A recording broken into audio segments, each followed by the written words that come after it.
Ladies and gentlemen, we are live across the nation with the Harry Yak 482 live stream, subscriber live stream special with me, Mr. Harry Yak. And here is a picture of me eating some grass in the snow. It is cute. Please stay and watch this stream. I promise it's not going to be all lolyaks. With me today, or tonight, I have one person so far, but hopefully more will appear. The one person is someone you may have heard before. He's been on my live streams, and his name is Novabug. Hello. Hello. Welcome, Mr. Amstrad CPC Guru. How are you doing? GX4000 Guru, please. Yes, GX4000. I'll just change your entry in my phone. I'll have to do that later.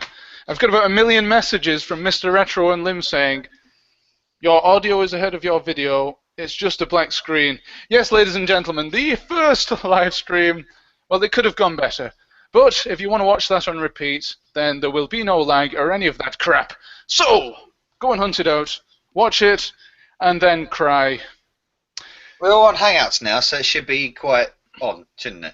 Yes, we have an independent server that's hosting this, so it's not my rubbish 2000. A big multi-conglomerate server. Ah, yes, of course. Google Hangouts, Google Control. They never go wrong, do they? Oh no, not at all. But of course, we can blame them for anything that does go wrong, even though it's our fault every time. I do. Yeah, right. Let's have a look and see if we've had any comments already. And then, yes, we have. Let's see. Channel Swift says, "Good morning. How are you? This is me, Arnold Schwarzenegger." Yeah, no, he didn't say that. He just said good morning. Good morning, Channel Swifts. Is it morning where you are? Up in Scotland? Retro and Lim says, "Yalg." I have no idea what that could mean. But, Mr. Novabug, I believe you have something to reveal relating to the Amstrad CPC, and this links us over nicely from the first live stream to the second one, because it's CPC related. Yeah. Yeah, it is. Yeah. Well, you know. Oh, you forced me into a corner then, yeah. Sorry. You don't have to tell us if you don't want. No, on the 22nd, 21st, sorry, of June, it was the 31st anniversary of the Amstrad CPC 464. Ah. Because if you remember, we did, a year ago to the day, we did a live stream on my channel. Yes. To celebrate the 30th anniversary. You were a guest, sir. I was indeed, but I was more of a backseat guest. I don't believe I said a lot. We also had John Gage, we also had Woodlin, Jesus is the Tree of Life as well. Yes, of course, Dylan. And, many guests. How big? Yeah. So I thought I wouldn't do a live stream this time because it's 31, not really a big number, apart from the end of the month. And I thought I'd do something, and the plan was to have it ready for the 21st, excuse me, of June. Unfortunately, real life got in the way. Blah de blah de blah, all the usual excuses. And it is 464 games on the CPC 464 video special.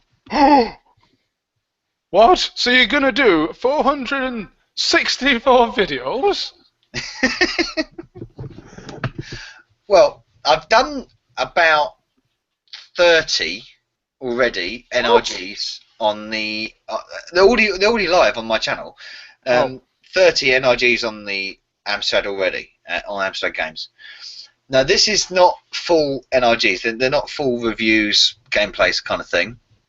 Mm-hmm. It's one video, and it's going to show 464 clips of games from the 464 in one hit.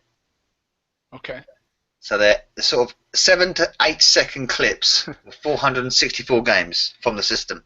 Well, I should think that is a bit more manageable, yes. I thought for a minute there you were going to do 5-minute videos of each of those 464 games. For a start, are there 464 games available for the Amstrad CPC? Yes. Oh. Yeah, about 600, and probably more. Ah, what about the homebrews? That includes homebrews. I include anything that can run on the 464, including having its memory extension. Including Andrew Flintoff's fishing simulator? Yeah. If it can run on the 464, it's included in the list. That's not a real game, I just made it up. Oh, Someone well, go and make it. If you write it, I'll play it. Okay, that sounds like a challenge. Right, where's my book? My Beginner's Guide to Basic book. Oh, I've misplaced it. Oh yeah, I misplaced it on the boot sale 20 years ago when I saw it. It might I'm doing my best to make sure there's no Amstrad nitpickers out there, and no cartridge-only games are included, so there's no GX4000 games in it. No cartridge-only games? No, because there are like Robocop 2, Burning Rubber, they're Panzer Kickboxing, they're cartridge-only games. Plotting. And these work on the CPC 464? No, they won't. They're right. No, they're cartridge only. They will only run on the GX4000 and the Plus systems. I get you now. So this is any game that will run on the 464, and that includes, if you add to the 464, the 128K memory extension and the DDI1 disk drive. Right. So for example, a game like Prehistoric 2. Mm-hmm. Yep, because Prehistoric 2 was basically built around the 6128 Plus capabilities, but it also has 64K version, 128K version, basic, and 128K Plus versions. And the version I play is the 128K basic version. Oh, do the 464! Do the 464! Do that doesn't include the music. Do the Pocket Calculator version, the Game Boy Color. Zyphos Fantasy is another game which is only really playable on the 6128, but it will play on the 464 with the extension of the memory and multiple disk drives. Well, guys, now you know. Go out and buy that and do that, and then do the same that Chris has done and make 464 Amstrad CPC videos, but make sure they're all proper 5-minute commentary videos. Yeah, but that'd be a long video. Well, make it separate videos. And if you do that, I shall give you this audio splitter that is on my desk here from the year 1997, and this whiteboard marker which has completely dried up and stopped working 5 years ago. That's useful. That's very useful. Yes, it's useful if you're living 5 years ago and have a whiteboard. This game you're playing at the moment is included in the 464 games, by the way. What, that? The Traveller, yes. Right, The Traveller, yes. You did request that, didn't you, for the first part of this stream? Yes. Yes. Guys, you can go back and watch that. I think I played it from about the 4th minute to the 22nd, if you want to watch it. I got about that far as well. Yes. I do recommend watching the first stream when I upload it in full 480p. Apologies once again for the lag. Everything that could have gone wrong did go wrong, but you've got to fight through these things. There's nothing you can do about it, and you've just got to pretend it didn't happen and go la la la la la la la. Everything's smiley happy, smiley happy. Hey, we're Amstrad people. We're used to fighting through things. Yes. You know? Like in IK Plus. Yeah. Or the terrible version of Street Fighter for the Amstrad CPC. Well, exactly. I was just about to say that. I blame Dave for that. That was Lawn Boy's post, because he did one on the Spectrum and he insisted that I do the Amstrad CPC version of Street Fighter, and I went, okay. Oh, that's fine. I knew it would do that. That's the sort of thing that Dave would do, wouldn't it? It's not exactly the best. It's still better than Pit Fighter. So. Ninja Mega Biscuits, Chris, do this game. That's my impression of him, by the way. BT sucks. I keep telling him to do Amstrad games. He doesn't. I'm annoyed with him. Does he do emulators though, Dave? I've educated him. I've told him. I've given him all the information about emulators. He's even got a 464. I know. I sent it to him. I remember that. He's got no excuses. We've got some comments here. Colo CPC says, "Ahoy there, matey. So, ye want to be a pirate or a lion tamer? I think I'm going to go with the lion tamer. Because I live on land and I'm more likely, to bump into a wild lion that's run amok from the zoo than I am to bump into a pirate. I'm not getting any of these comments. Well, I'll read them for you. And indeed all those blind people out there, those partially sighted. The audio captions are available. Retro and Lim says, does Novabug's fantasy work on the 464? Has somebody written that yet? Somebody go out there. No one's written Novabug's fantasy. Yeah, somebody. You don't know what my fantasies are. Well, we can have a guess. Do they involve the GX4000? Possibly. They involve Roland. Each and every one of them. And each and every form of Roland. No, not Roland. Dizzy's in there somewhere. I don't know what you do with him, though. Right. Well, you could fry him or boil him. What kind of grip can you get with a boxing glove? I don't know what on earth you're talking about there. I don't know either. I don't know what on earth you could be referring to. He is an ovulation, so... Oh my. I think we better move on from this. Novabug's fantasy, indeed. That could be the B-side to Freddie Flintoff's fishing adventure, so go and do it, and I'll give you that pen. Oh, no, it wasn't. Yeah, it was a pen, wasn't it? It was a whiteboard marker, and it was. And I've just seen a comment of what Carlo said, and great comment. He said, yes, quite a few games were, unless you've already said this. Nope, read it out if you were on the 64 game, but won't run on a 664 or a 6128K, as they were programmed for the 64K only. That's right, he's right. Okay, so why wouldn't they work on a more powerful computer? I don't know. Compatible? I don't know. Maybe it's something to do with the memory banking. I'm not technical enough to know the answer to that, but Wikipedia might know. I would guess it's something to do with memory banking. That's what I would guess, anyway, off the top of my head. CPC freaks, do you know the answer to that? If so, please don't tell us, because... It's difficult to know which ones were specifically for the 464, because generally they all said on the top of whether a budget or like a primetime release, they all generally said on the top, Amstrad Schneider / 464, 664, 6128. Right. I had a ton of games as a kid, maybe about a dozen, that they wouldn't run on my CPC 464, and I had no idea why. I just assumed that the tapes had broke or something, but maybe they were for the 664 or something, and I was too stupid to know the difference. If they were tapes, they probably weren't for the 664. Well, because the 664 was disc only. Oh, okay. So the chances are the tape was knackered. Could be, but they looked pretty new, these tapes. Did you get any error readings? I can't remember. I think they just did not load. Well, sometimes you get that. You probably got the bit where it loads the loading screen and then blanks off and then reboots. Did it do that? I think pretty much every error message and issue that I could have encountered, I did. Things like, what was the name of that game? Oh, the one where you're fighting, not Double Dragon, the other one. Help me out here, I've forgotten the name. Begins with an R. What one? Begins with an R, fighting game. Here it is for 10 points. Renegade. Yes, that's it.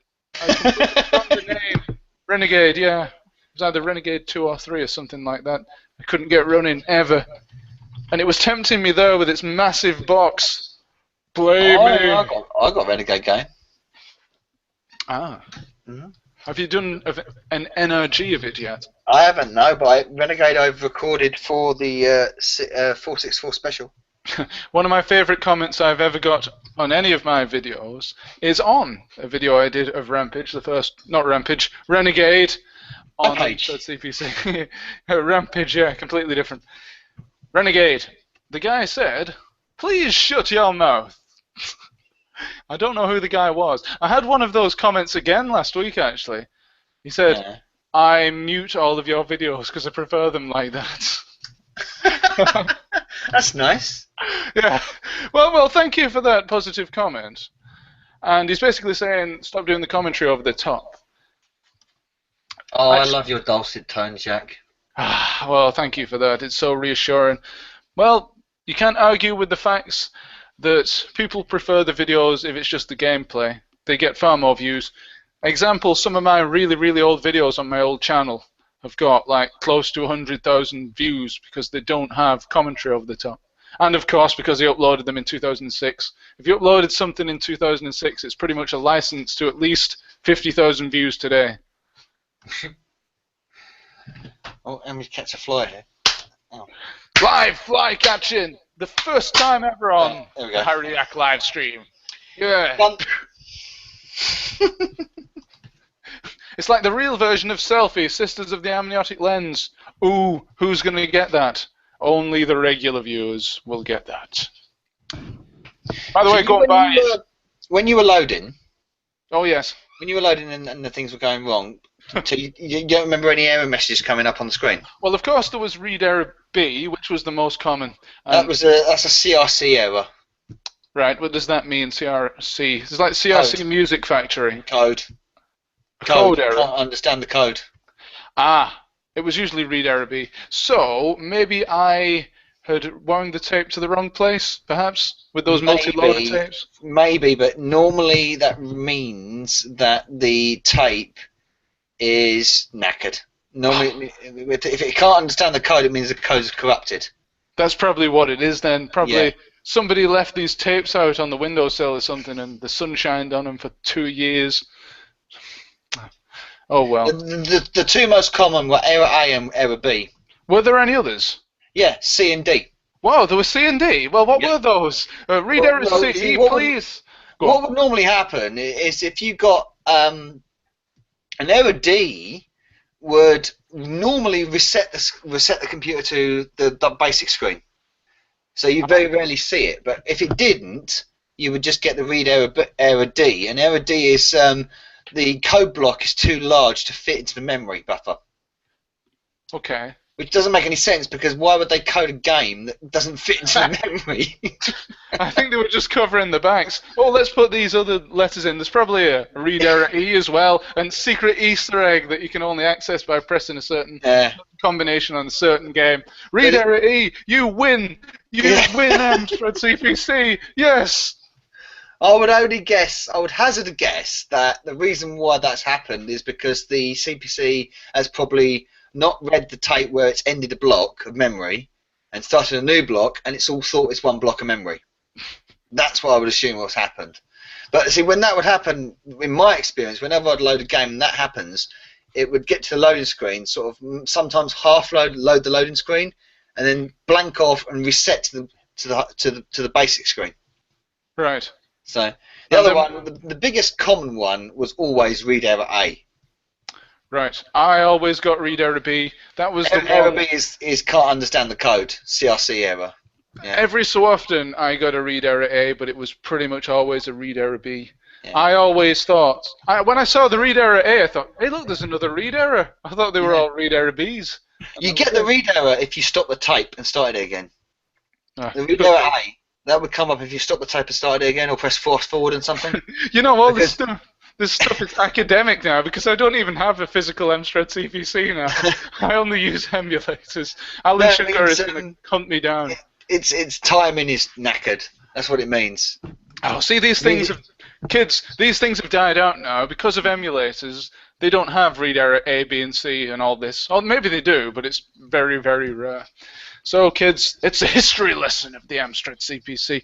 If you constantly get a read error A, it's a real big problem because you've got to adjust the timing of the data recorder, which is I forget what it's named now, but there's a hole, a tiny hole. No one ever sees. It's a tiny hole in the front of the data recorder, which you can stick a tool down and adjust the timing of the spool.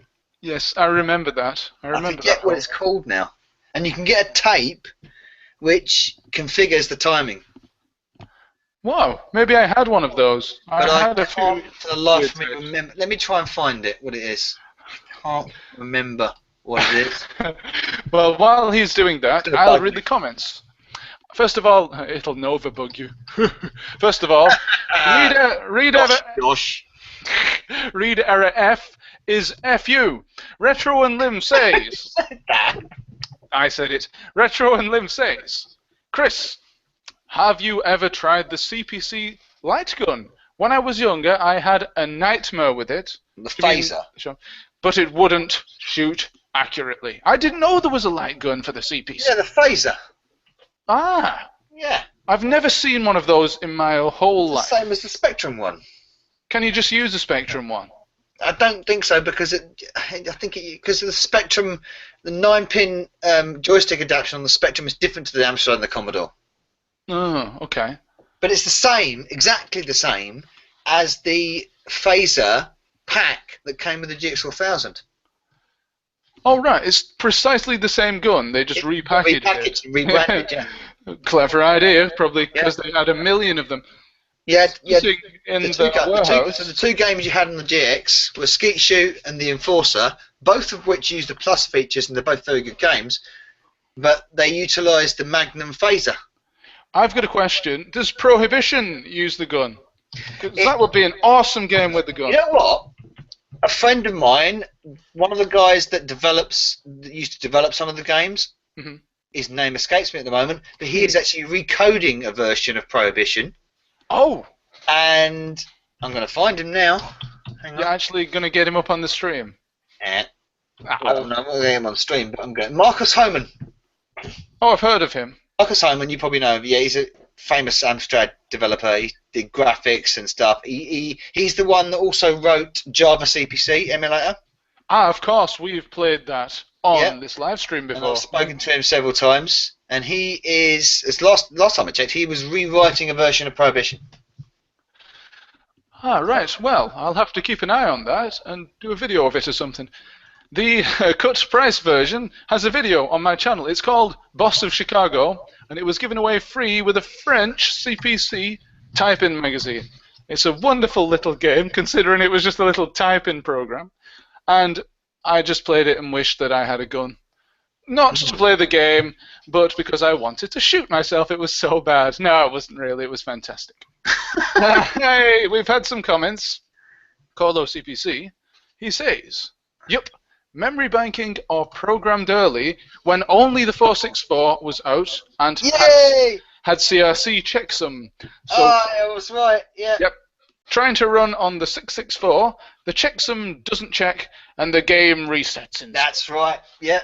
Reader FU, even having the 464, so, basic 1.0. Carlo, high five, dude, high five.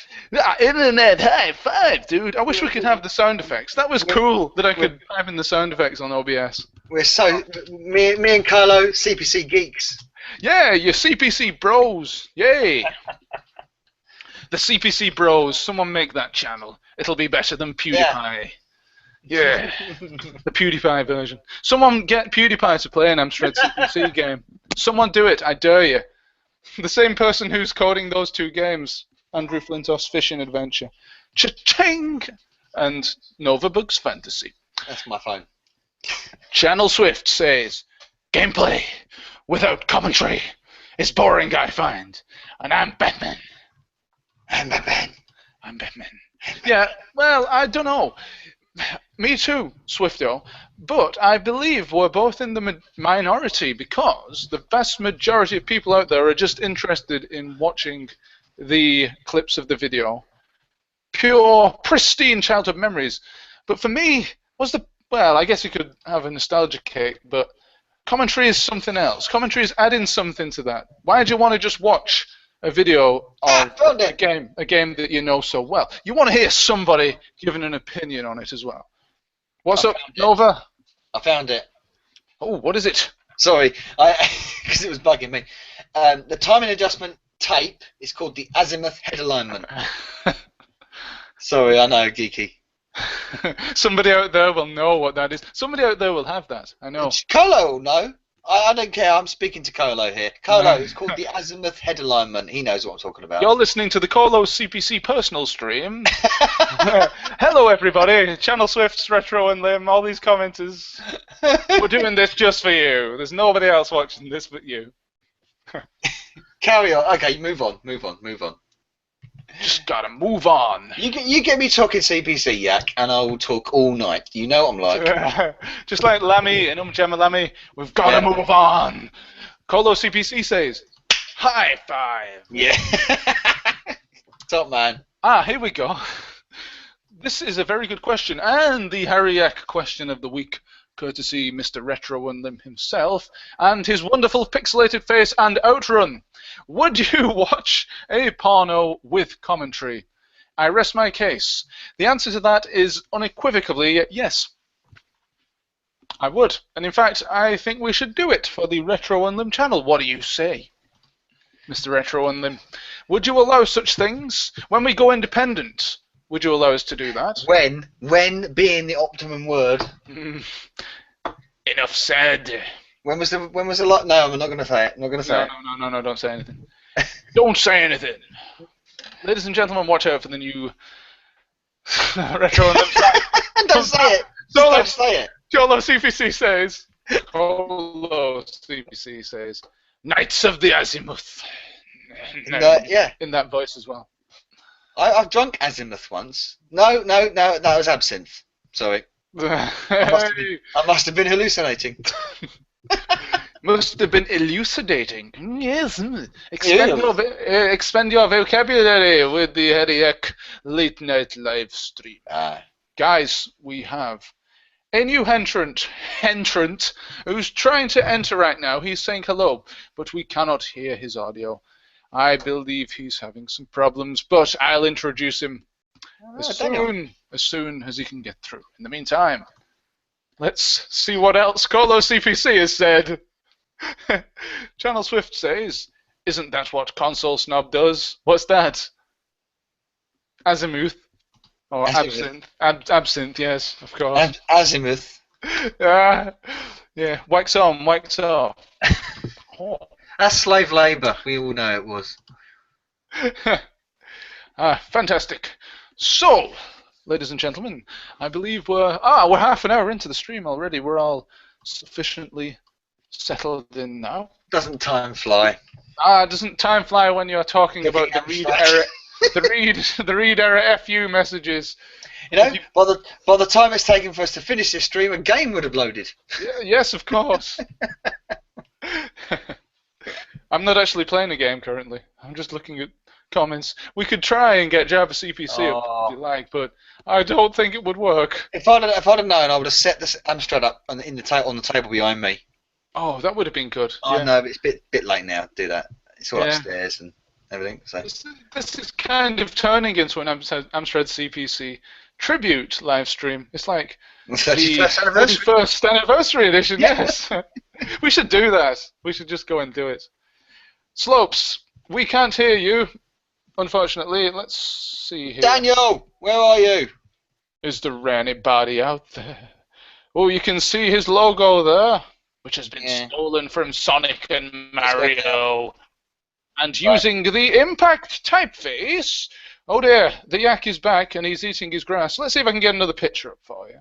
You have to carry this for a few minutes, Yak, because I need a wee. Hey, well, here's another picture of a Yak. Hey, in the meantime.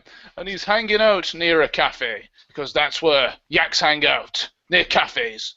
You can see he's scared everybody off there, though, because nobody likes Yaks. Which is proved by the fact there are only 4 of you watching right now. Done. I'd like to thank you once again for tuning in to Harry X 482 subscriber live stream special. I've been on YouTube now since 2007. I haven't really done a proper tribute video, the history of the Harry X channel, and I probably never will, unless it was something like Channel Swift's video where he did a parody, which I wholeheartedly recommend. Go and look it up. I think you have to get on camera again, Yak. I'll have to. Yes. Oh yeah. I'll make that as a mini announcement. I probably will appear on camera at some point on one of these streams for a special edition, maybe the Christmas edition. But if people were watching, they would have already seen your camera debut. They would indeed. But hold on a sec. How can you be sure that that is me? How can you be sure that it is not? How can you be sure that it is not clever CGI? I have knowledge of Adobe Flash, and I could put another person, or indeed another yak, in my place, and you would not. I don't think Retro and Lim have got that budget. Well, don't worry. And You don't need budget. The quality of one of the cameras, well, you know. Oh, I think on the whole, we've not spoken about that Retro and Lim live show yet, I don't think, because of the gap in between. We did briefly on the last live stream. Yeah, but I skipped over it because it was so long between the shows. But if anybody's interested, please don't tune out. But we're going to talk about the Retro and Lim live show that we did at Blackpool. And this was worth it. Even if the show sucked, which it didn't, it would have been worth it just to get all those Retro and Limmers meeting up in the same room at the same time. It was the biggest meetup of Retro and Limmers yet. I think there were about 15 or 16 of us, and we all piled into that little room, and there were about 10 people on the panel. No, it's not. The only two things that I said, I think you agreed with at the time, were even though we had like a few, we had about what 10, 15 people in the audience, and we had a panel full. It would have been nice if we'd had some of the non-RU guys in as well, because a lot of them said, "Oh, we would have attended if we'd known when it was and where it was." Yeah, I have to say, ladies and gentlemen, the work behind the scenes, the kicking under the water that went on to get that set up, I think we did a fantastic job to get it you did shown. No, you did, because I was part of all that kicking under the table shit. So. Yeah, of course. And it went on. We've been planning this for over a year. Originally, we wanted some guests on. We did have one confirmed, and then they dropped out, and then we had another confirmed, and they dropped out. But I don't think it would have worked if we had those as special guests. It's a shame the Olivers were doing a presentation, because we could have asked them. I think they would have done it. Yeah, if we were braver, we could have done it. But I would have. The only thing I remember, the one thing I remember about it though, is beforehand. We went for some breakfast at the bar. We had about 10 minutes to get some breakfast, and I was chatting to Mike, and he was eating his burger. The next day, unfortunately, or 2 days later, he came down with food poisoning from that burger. He did, yeah. Which is... He did, because I was in the car with him on the way home. I bet that was... Me and Gashead and Console Snob were in the car on the way home. Oh, talk about gas head. I think it's gas from a certain other part of the body. Oh, it was, yeah. I felt so sorry for him. Like, we couldn't do anything. What could we do? Oh dear, give him some tablets maybe? We did warn about eating shit. Well, I had a burger and I was fine, so... And we were sort of like saying, well, was it the breakfast that we had at the hotel? Well, it weren't, because we were all fine. So, I don't know. Yeah, I've got to say, the breakfast that we had at our hotel was fantastic, because I was in London a couple of weeks ago, and I paid twice as much for a hotel. I was in London. Hang on, go back. I was in London a couple of weeks ago. Could have come and met up with you. You bastard. Oh, we could have met up, couldn't we? I was getting lost mostly, though. And gas. Anyway, go back on that. Well, yeah, I was in a hotel in London that cost twice as much, and the breakfast was half as good. So that is... Oh, what was the name of the hotel? Crap. I think it was the Biston. No, it wasn't. Oh, no, I've forgotten the name of the hotel, but it was brilliant. Well, the hotel we stayed at was St James's Hotel. Shout out to St James's Hotel. They were bloody brilliant. Is that the one that burned down? No.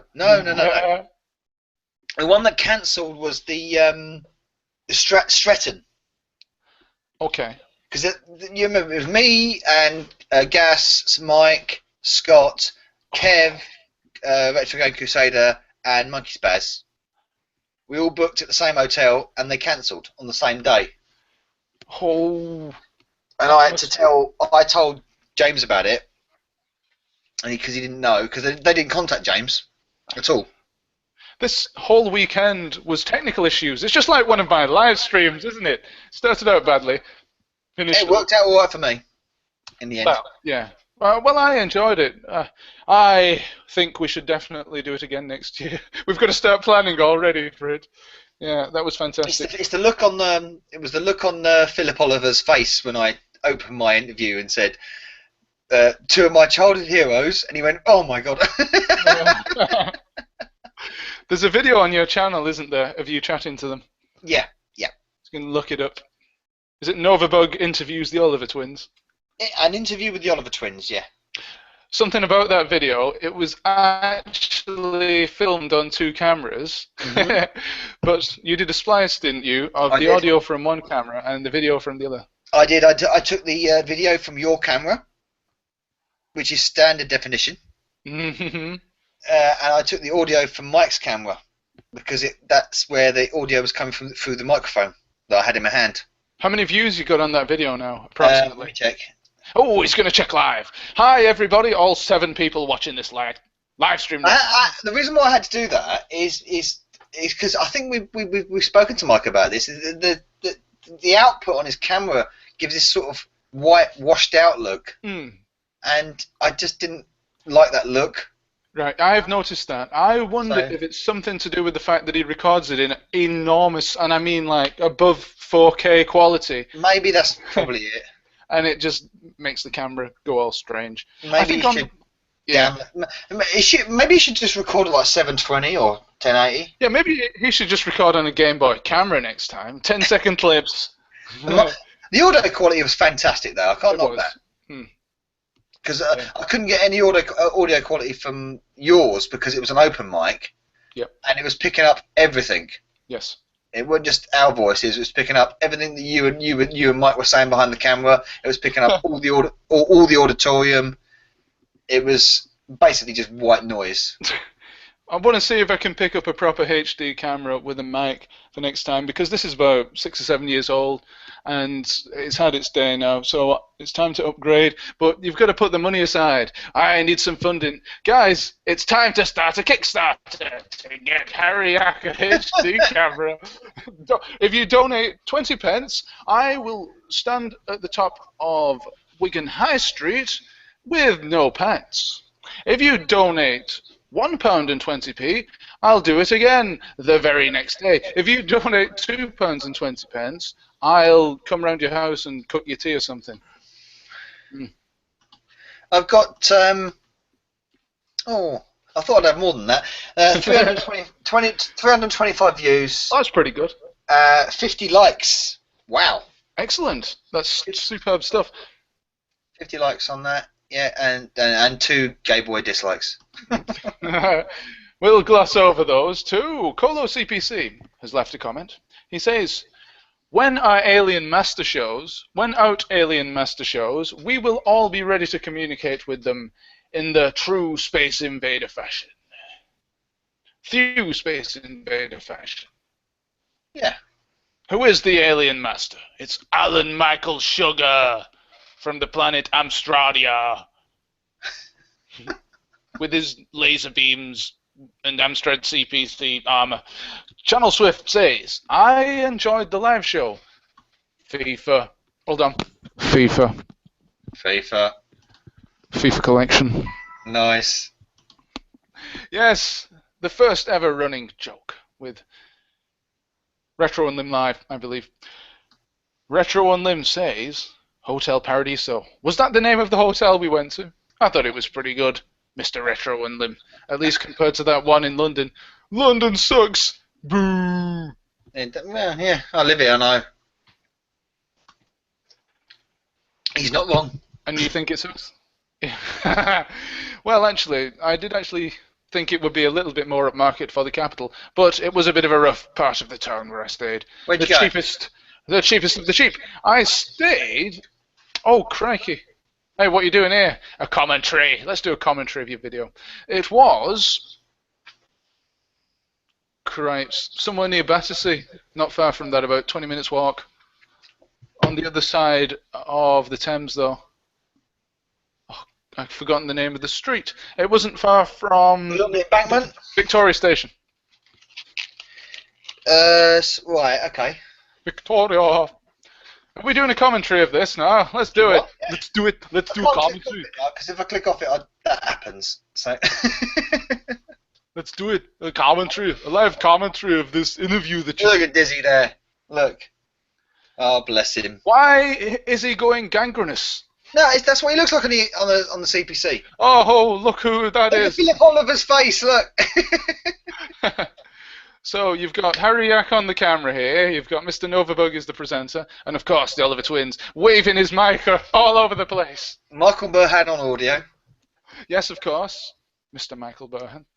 And in the background, that is Deep Space, the perfect backdrop for a couple of guys who coded for the Amstrad CPC, which was all about space games. Okay. Well, basically it was. Think of how many space shooter games there were for the Amstrad CPC. Quite a few, actually. I've been playing several. Zarkon, really good. Like it. Is it better than the Galactic Pizza, aka the Galactic Plague? Fuck off, the Galactic. It cannot be. Nothing can beat the Galactic Plague. No one can beat the Galactic Plague. That's what you mean. Well, yeah, Zypho's done it. I've seen it, but I'm not sure if he's using pokes and yeah, that's dubious. I reckon he's cutting and shutting the video. Probably is, but I think he did that with his Roland on the ropes thing as well. Not to cast aspersions on him, but maybe that is a more sensible way of doing things and a way that Harry Yak should adopt instead of these brave Let's Plays. I got quite close to the end once in a live playthrough of Roland, pretty near the end. I was on the last level. I've already admitted that when I did my long playthrough of Pang, I did save state at one point because I literally couldn't sit through and play it all. So I had to save state and stop recording at that point, and then I obviously then started the recording and reloaded in a state. So it was one credit. It was in one credit. Well, as long as you don't tell anybody, I think you'll be okay. Whoopsie.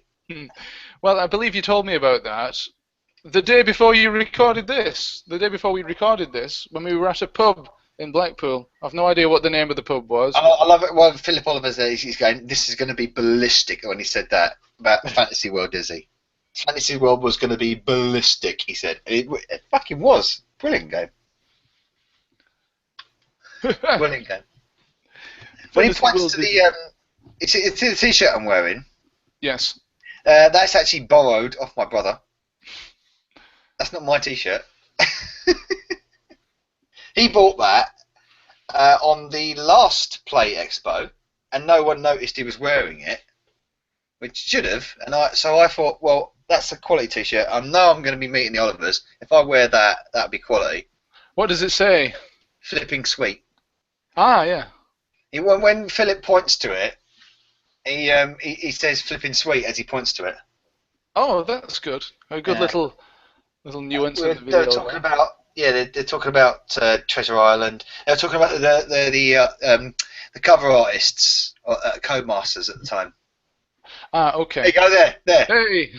Hey! Oh, I believe, yes, I don't know if I've uploaded the video of this, but before we conducted this interview, I filmed them talking for about 3 minutes, and they were just chatting to some guys who came up on the stage, and they were talking about things like sending off descriptions to the cover artists, and quite often they would get it back and it was completely wrong, so they'd have to send it back, send more information back, if they've not played the game. I found out that afterwards that Zypho was standing next to us. Really? When we did this? Well, not when we recorded this, but he was when we were walking around talking to the Olivers. He was there, and we didn't recognise him because he didn't introduce himself or anything. But he was there because he interviewed Andrew at the Sky Saga stall. Ah, okay. But we do know what Zypho looks like because he's appeared in his videos, but I couldn't remember, so I didn't notice him. No, I don't know what he looks like. I talk to him a lot, but I don't know what he looks like. Ah, okay. He is in a couple of videos. So, if you want to know what he looks like, ladies and gentlemen, you can head on over to his channel. That's youtube.com/Zypho, I presume. I don't know. I think it is, yeah. Yeah. Highlander, I have sent you a link to join the stream, so you can do if you want. Check your YouTube PNs. Did you see Zypho's 25th anniversary GX4000 thing? I probably have, but I can't remember anything in it. Jog my memory. When you put yourself in a position that he did, I was like, I felt sorry for him. I was like, don't do that. No, he's going to do it. Yes, he's done Really? it. Is that the one with Guru Larry et al? No. Well, there might be some news about a certain collaboration between a certain Amstrad CPC fan, GX4000 fan, and Guru Larry coming up soon. Ooh, Maybe. Interesting. And is it anything to do with that stupid Talking Heads concept that we came up with like 2 years ago, and we still haven't worked on at all? We haven't worked on that concept of our 12 game pack either. It could actually come back though, because I've been talking to Steve about that, about making it a wider thing with the Retro and Limb network. So watch this space, ladies and gentlemen. Steve, send that email around to do that to everybody in the Retro and Limb network. This is a reminder. Send it tomorrow or whenever you have some time. Do it now. Do it now. Send it now. And now we have a new entrant to the call. It is Mr. Zypho tasked himself to run every physical GX4000 game he's got on the console live on camera. Really? So you're undoubtedly going to get loads of non-loads and all that kind of stuff. There we go. That's the end of the video. Yes, that's the end of the video. So we can introduce. It's the Highlander. Hello. Does it matter that I'm naked at all, or? Not really. We prefer our entrants to be naked, actually. Ah, that's good. That's perfect. Is it hot where you are, though? I'm fucking melting, yes. Hot. It must be hotter than here. It's only, what, 25 degrees here. Hello? Hey! I'm wearing a fur coat as well. And it's not that hot. Well, thank you for joining me tonight on this 482 sub special, Mr. Highlander. Thanks. I had What colour are you? couple of tabs. I was listening to your story from 5 minutes ago as well. So. Oh, which story was that? I don't know. You were welcoming me twice, I believe. That's okay. I feel very welcome now. Highlander, welcome to the 482 subscriber live stream. Yeah. Have you fallen asleep in the sunbed? No. Why? Why? Very red. I know. Color saturation on your camera. Nah, that's just the lighting in here. See, this is better. When looking at the yak, I feel white. Yes. No, it's bloody fucking hot over here. So It's hot here as well. I'm actually wearing something, but it's all below the belt. Oh, good. Don't lower your hands. Yeah, we didn't want any unfortunate reveals happening on the live stream tonight. No. Well, I could make one, but No, that's okay. We've already had enough of that about the mythical Bossenberg incident. Yeah. Oh, okay. Well, I'm thinking 1 moon is enough. Yeah. I got more feel of that when you and Josie turned up on camera. I thought, whoa, big smile on my face. I know. That was great. It was brilliant. tiring, but it was great. It was very nice. We had a very nice time. Did you see the Strand Beast footage as well? Probably. Probably. Well, that was the main reason why she came over. So that was such a great thing to do. Yes, I did say that, yes. Yeah, that was at the beach and with the guy who makes all the artificial animals, basically, that walk on the beach. That was amazing to see. Artificial animals, like balloon animals, or stuffed taxidermied animals. No, he makes animals out of PVC tubing. But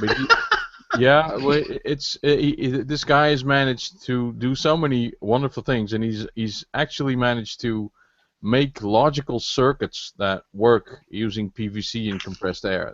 Wow.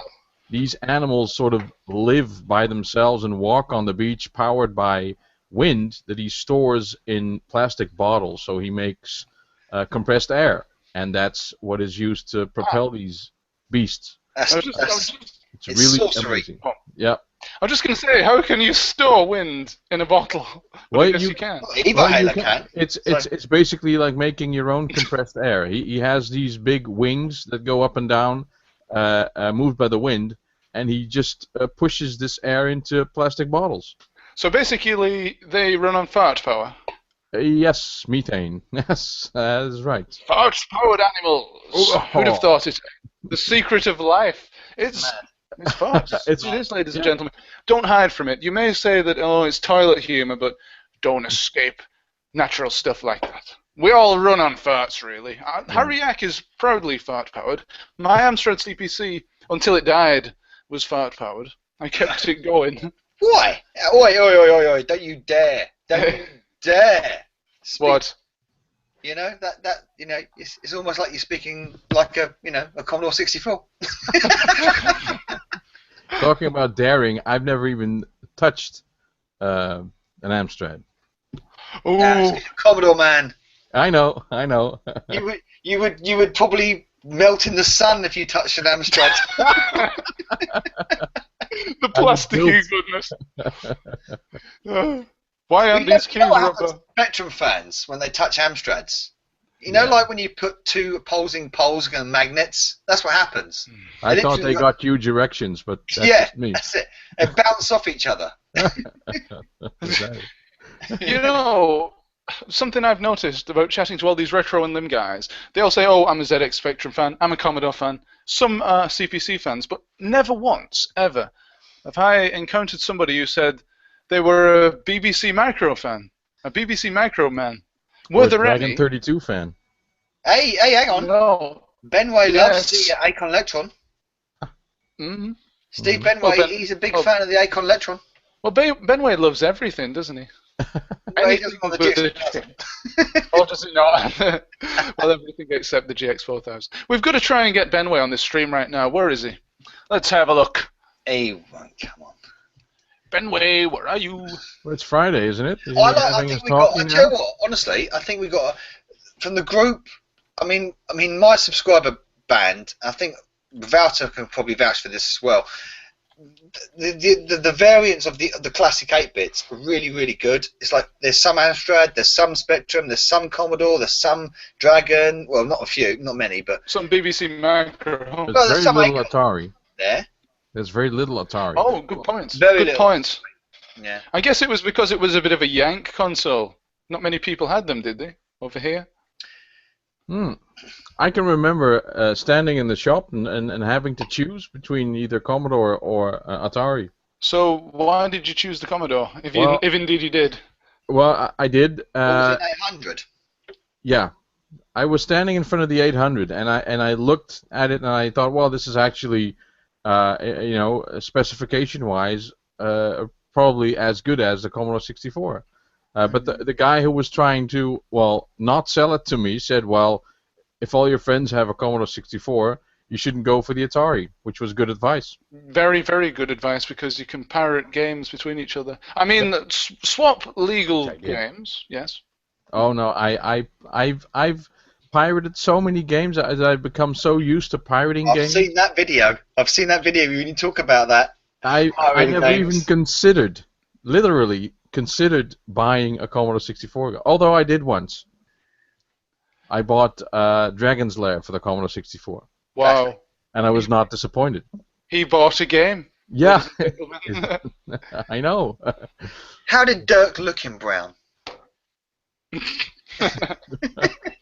Well, better than he does in green screen. I couldn't discern him very well from the background. That was a jab, wasn't it? Oh, I'm only joshing, you know. Ooh, You can just turn around and say, hardware scrolling SID chip. There you go. I'm fine. No, but no, that's too easy. I won't do that. We're getting really technical here. Yeah, I know. I know. That's not usual for the Harry-Yak streams, because Harry-Yak doesn't know anything about this technical stuff. It's interesting, because I like learning about read error FU. Did they have read error messages on the Commodore? Do you know? What? Right.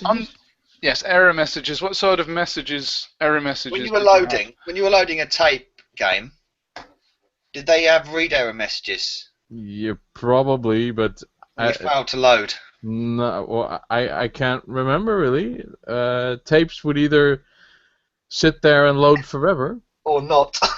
Yeah, and it would then, or sometimes it would stop loading, and you'd say list, and nothing would show up. But there weren't really error messages. See, Americans, they don't tell you what's wrong. Right. British, they tell you what's wrong. Yeah, right. Yeah. You were really missing out there with those redirect A, B, C, and D messages because that was such an integral part of our childhood. Admittedly, a really bad one, but it's, Yeah, but what still. we are. No, but I just found out really that the Commodore hard disk, listen to me, the floppy disk drive actually had error messages, but you had to dig very deep to get at them. Hey? Oh, so it wasn't like an Easter egg.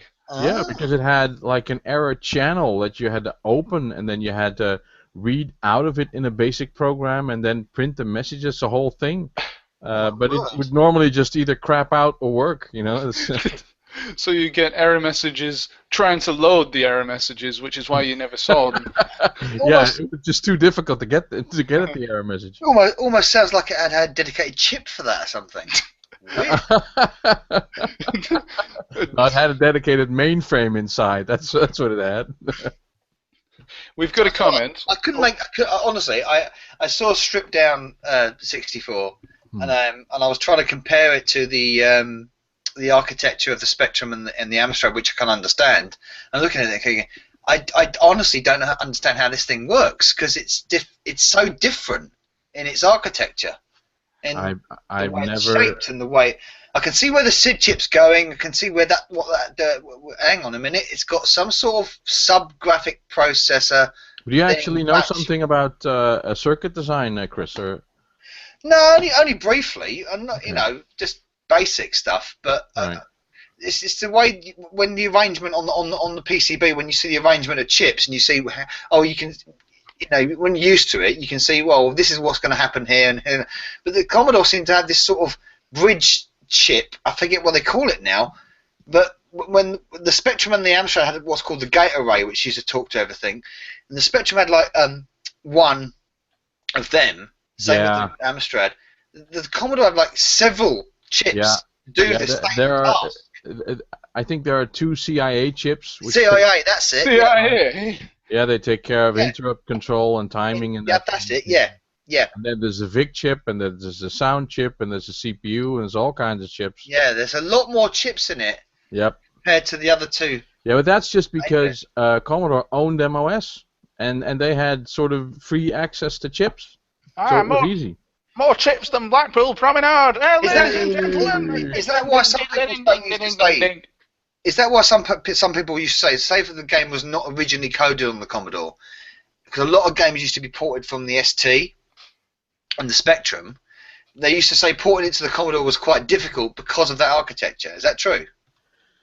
I would imagine. I mean, it's incompatible with anything, and if you have to display any more than 8 sprites on the screen, you have to know a lot about the system's timing and how to set up interrupts. So. And that is pretty difficult, actually. Yeah, because it had that. Because it's got the hardware sprites and hardware scrolling capability. Maybe that's maybe what gave it the software sprites limitation. Yeah. Well, as a beginning programmer, I thought the hardware sprites were all that. That was it. That was the guys at Ocean used the hardware sprites, but actually they didn't because the hardware collision is crap. So you have to write that anyway. Yeah. And the only thing that always impressed me over the Commodore, obviously, was the SID chip, because I've always thought the SID chip was fantastic. And the other thing was the parallax scrolling. It did when coded correctly, the parallax scrolling on the Commodore was second to none. I'm not actually sure that there's a specific hardware function for that, Chris. No, it's coded specially into the hardware scrolling. Oh, okay. I think. Okay. But it's when it's done, it looks brilliant. Well, I think actually the hardware designers at Commodore they thought a lot further than that you had at face value. I mean, the system is very basic, but if you look at what the demo programmers pull out of it, there's a lot more in it. Mm-hmm. I mean, you should see some of the demo programs from the Amstrad. Amazing. I don't know how they did it, but yeah, that's amazing. All that stuff is amazing. Not in the modern day, you think bloody hell, why didn't they do that back then? Right. Which is the same for the current consoles. You know, Yeah. the PS4 and the Xbox One will have much better games in. I'll tell you the reason for that is because when you produce a game for a modern console, the reason to put it out is not for artistic reasons. It's to earn money, of course. But once the hardware is placed back into the hands of the general public and the general creatives out there who are creating something not for money, but because they want to make something that's a polished, perfected thing, they could spend like 10 years making this at the weekend when they get home from work. There's no pressure on them to get it out to earn $1 million or whatever. Yeah. Hence, that's why these newer games are really good. Usually a lot better than the ones that they were literally churned out. They were just like pieces of tissue that you blow your nose in and throw away. That's all they were. A great example, actually, on that point would be R-Type on the CPC, the original, because that is the guy that literally said he only had like a week or so to code it from the Spectrum original. Literally, that's what he had to work with. So how can you possibly think you can produce something really, really good from what you've got? So he had the code from the Spectrum, and he said, "Oh, here it is. Now code it for the Amstrad." What? In a week, and that's what he got. And obviously it came out, and people were like, "Well, it's not bad, but it's not great." And of course, you saw Easter Eggs reimagination of R-Type on the Amstrad, and it's phenomenal. Yeah. Because they've taken years to do it. It's like, this is what the game could have been like.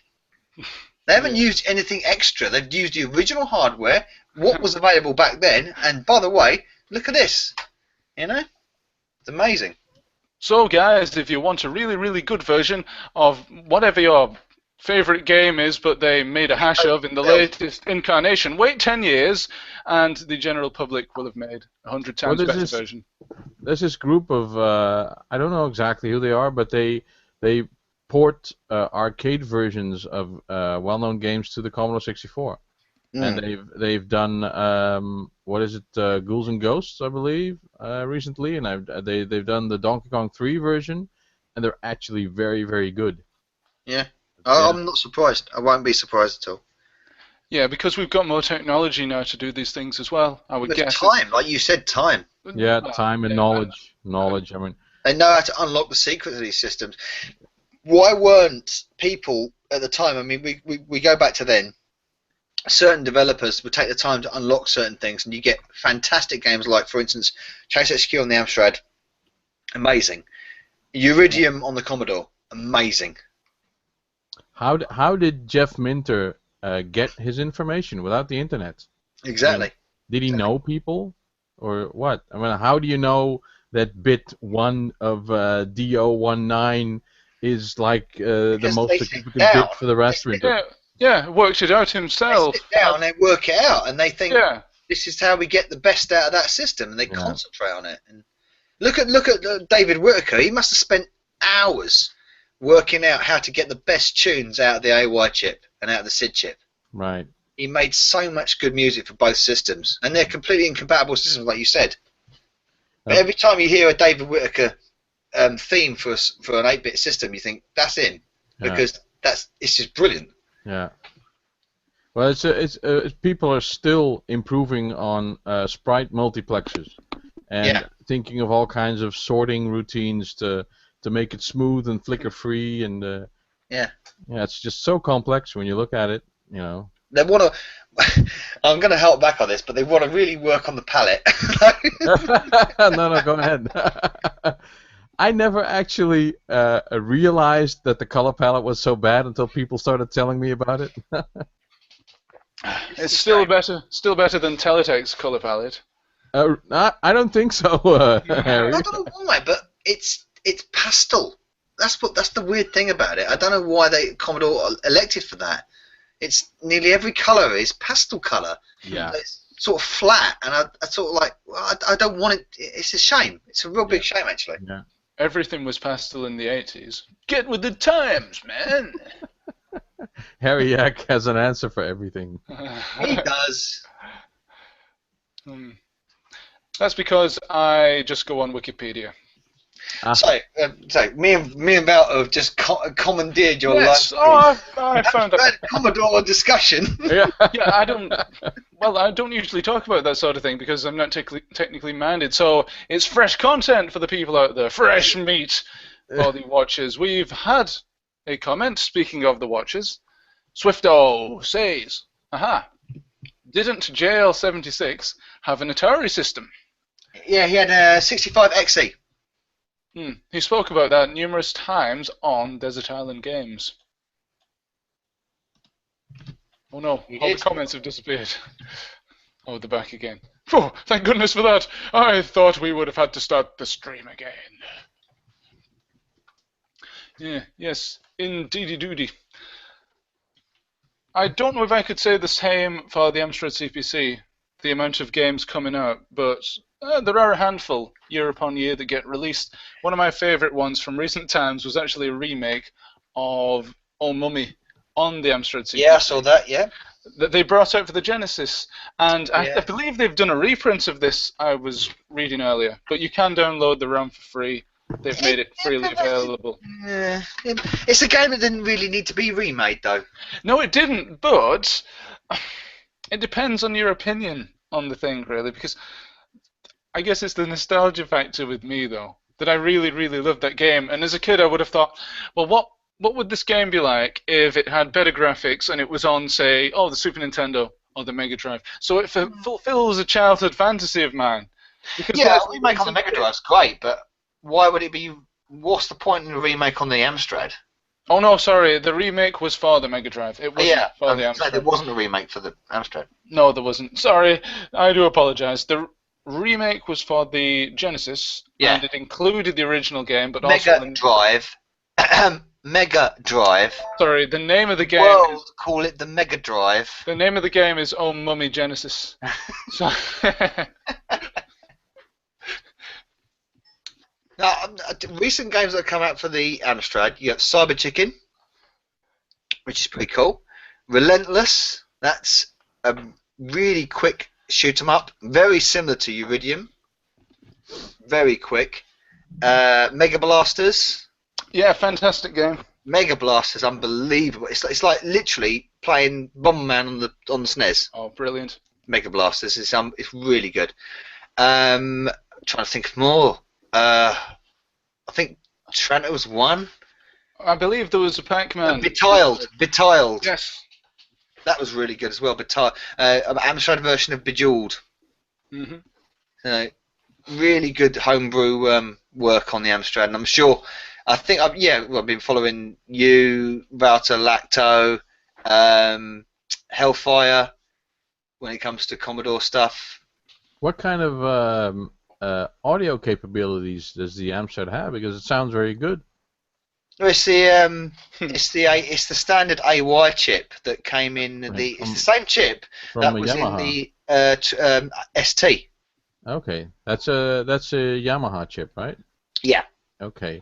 Yamaha. Because I'm listening to the Relentless theme. It's great. Yeah, it's good. When it's used properly, it's a 3-channel. Right. So it's not as powerful as the SID, and it's got that sort of higher pitch, more traditional tinny feel. So it doesn't have the sort of deep sound that the SID has.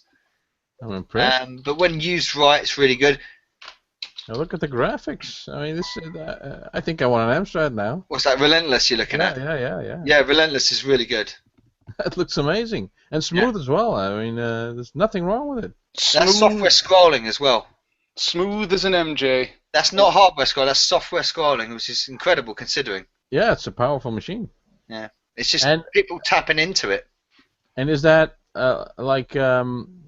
tiled backgrounds and what hardware sprites that I'm seeing, or what? Not sure the technicalities of it, but no, the Amstrad can't. The original CPC 464 can't do hardware sprites, but Relentless was originally a project for to create a 16K game. Oh wow! Only on 16K. Yeah, well, it looks sort of Well, simple. Is that the right word that I'm looking for? But it's very. Yeah, it won the competition. You can. No. It's simple in the sense of it's minimalistic, is what I'm Yeah. trying to say. It's very nice. You see the similarities with Iridium. Yeah, I do. Yeah, but it's more colorful. Guys, I hate to jump in. Color palette. Guys, I hate to jump in here, but we've had a new entrant to the call, and I'm going to let him introduce himself. Hello. Hello. I guess you're talking about me. Yes, I am indeed. I'm Jim Bagley. Been in the games industry now, 29 years.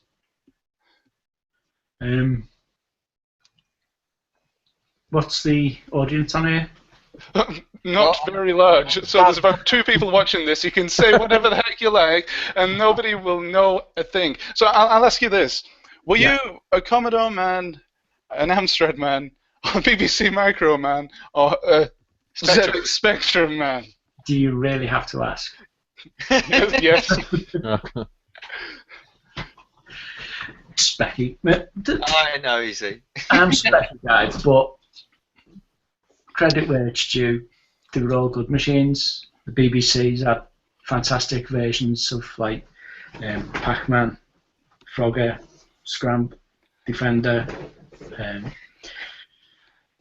and a load of great games that weren't arcade conversions. The 64 amazing sound. You can't knock it for that. What about the ZX Spectrum version of the arcade version of Dragon's Lair? Oh, cats. Yeah. I didn't see the Specky version of Dragon's Lair.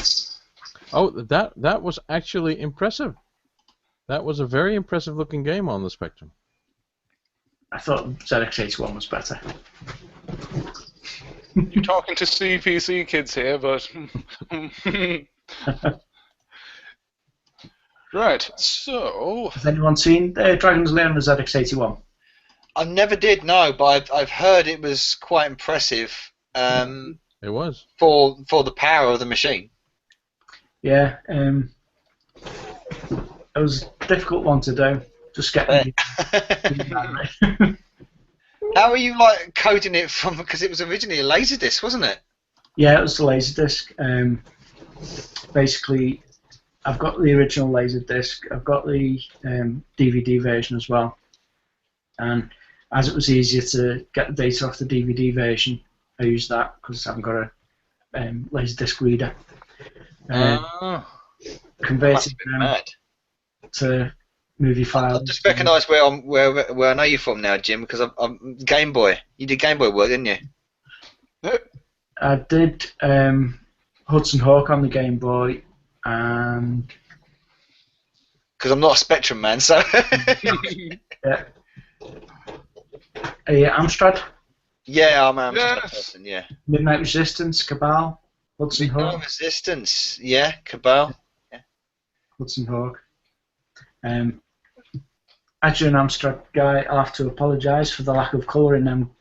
No, I was gonna Midnight Resistance. Why did you go for the mode 1 because of the scrolling, or did you go because it? No, there's absolutely no reason why. No physical reason why we went for mode 1. It was just basically we had 3 months to do the game. Limitations. And then go on to the next one, and we have another 3 months to do the game. Yeah. What would happen was when I finished the Specky version, I'd have to do the Amstrad version, and I'd have like a couple of weeks to do it while the artist was doing the graphics for the next game.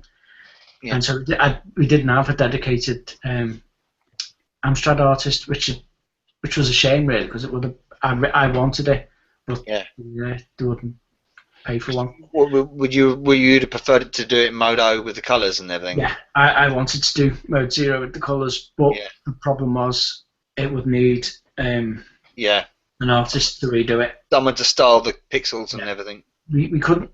They said, why can't you use the Commodore graphics? I said, well, because the Commodore was written for a Commodore. The sprites, Commodore sprite sizes, the characters for the backgrounds, half of the back stuff was missing. Well, not half of it, but like the cutscenes were missing. There was what else? Did that happen a lot? Did people sort of like say to you, "Oh, why can't you port such and such and such and such," when they didn't understand why you couldn't? Yeah. Well, I had that trouble with Saturn Doom, didn't I? It wasn't running as fast as it could have done because I wasn't allowed to use the hardware for doing the rendering the screen, and so it all had to be done with the SH2s, Right. main CPU. It had to be done with the CPU, like the PC version was. Because we were just talking about ports back in the day, and we were saying it's a shame that they could have been much better, but because you guys were probably under such constraints and time restraints, It was ridiculous. and that's why. Yeah. Case in point, we were talking about R-Type on the Amstrad, Yeah. and it was just rushed out, and it could have been so much better. We know it could have been. Yeah. The new version looks excellent. Easter eggs version of it. Yeah. Yeah. And I guess that happened to a lot of games. Yeah. Shame. Oh well, what can we do? Well, I've actually got a question for everybody here, and this is courtesy Colo CPC. Mention your favorite crack intro/demo, and I think I'm going to extend that to a homebrew game or, say, a modern game for the retro systems, like the Commodore, the ZX Spectrum. And I'm going to throw that out there. What's your favorite modern retro game, if you know what I mean? Modern retro game.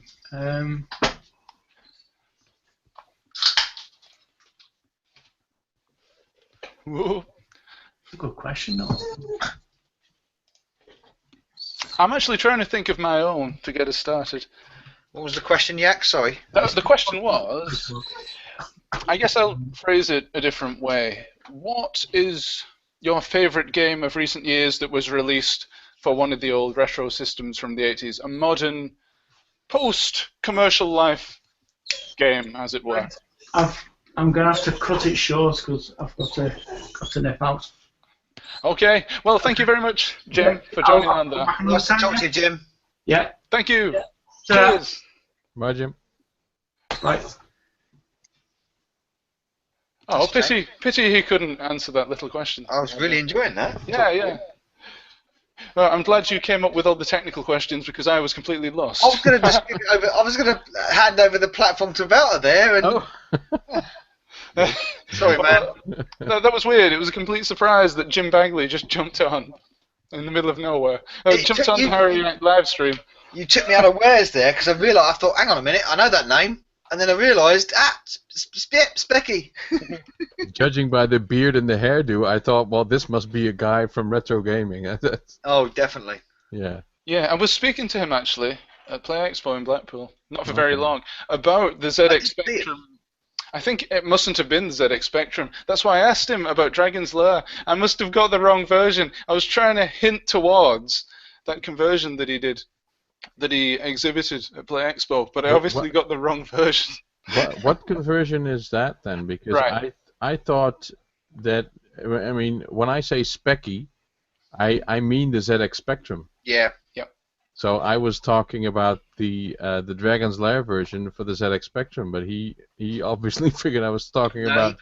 He programmed one on the ZX on the 81. The ZX81. That's what I thought. Yeah. Predecessor. Yeah. But That's probably what I got mixed up. Yeah. Yeah. Well, I've seen it. It's impressive for black and white only. Oh. It's very impressive. I haven't seen that one, but the version on the ZX Spectrum was really amazing. I think Dave did a review on it. Yeah. From memory, Dragon's Lair actually converted quite well to all the systems. Yeah, I believe so. The one on the NES was awful. Also, the Super Nintendo one, I remember that being terrible. That wasn't the same game, really. Why?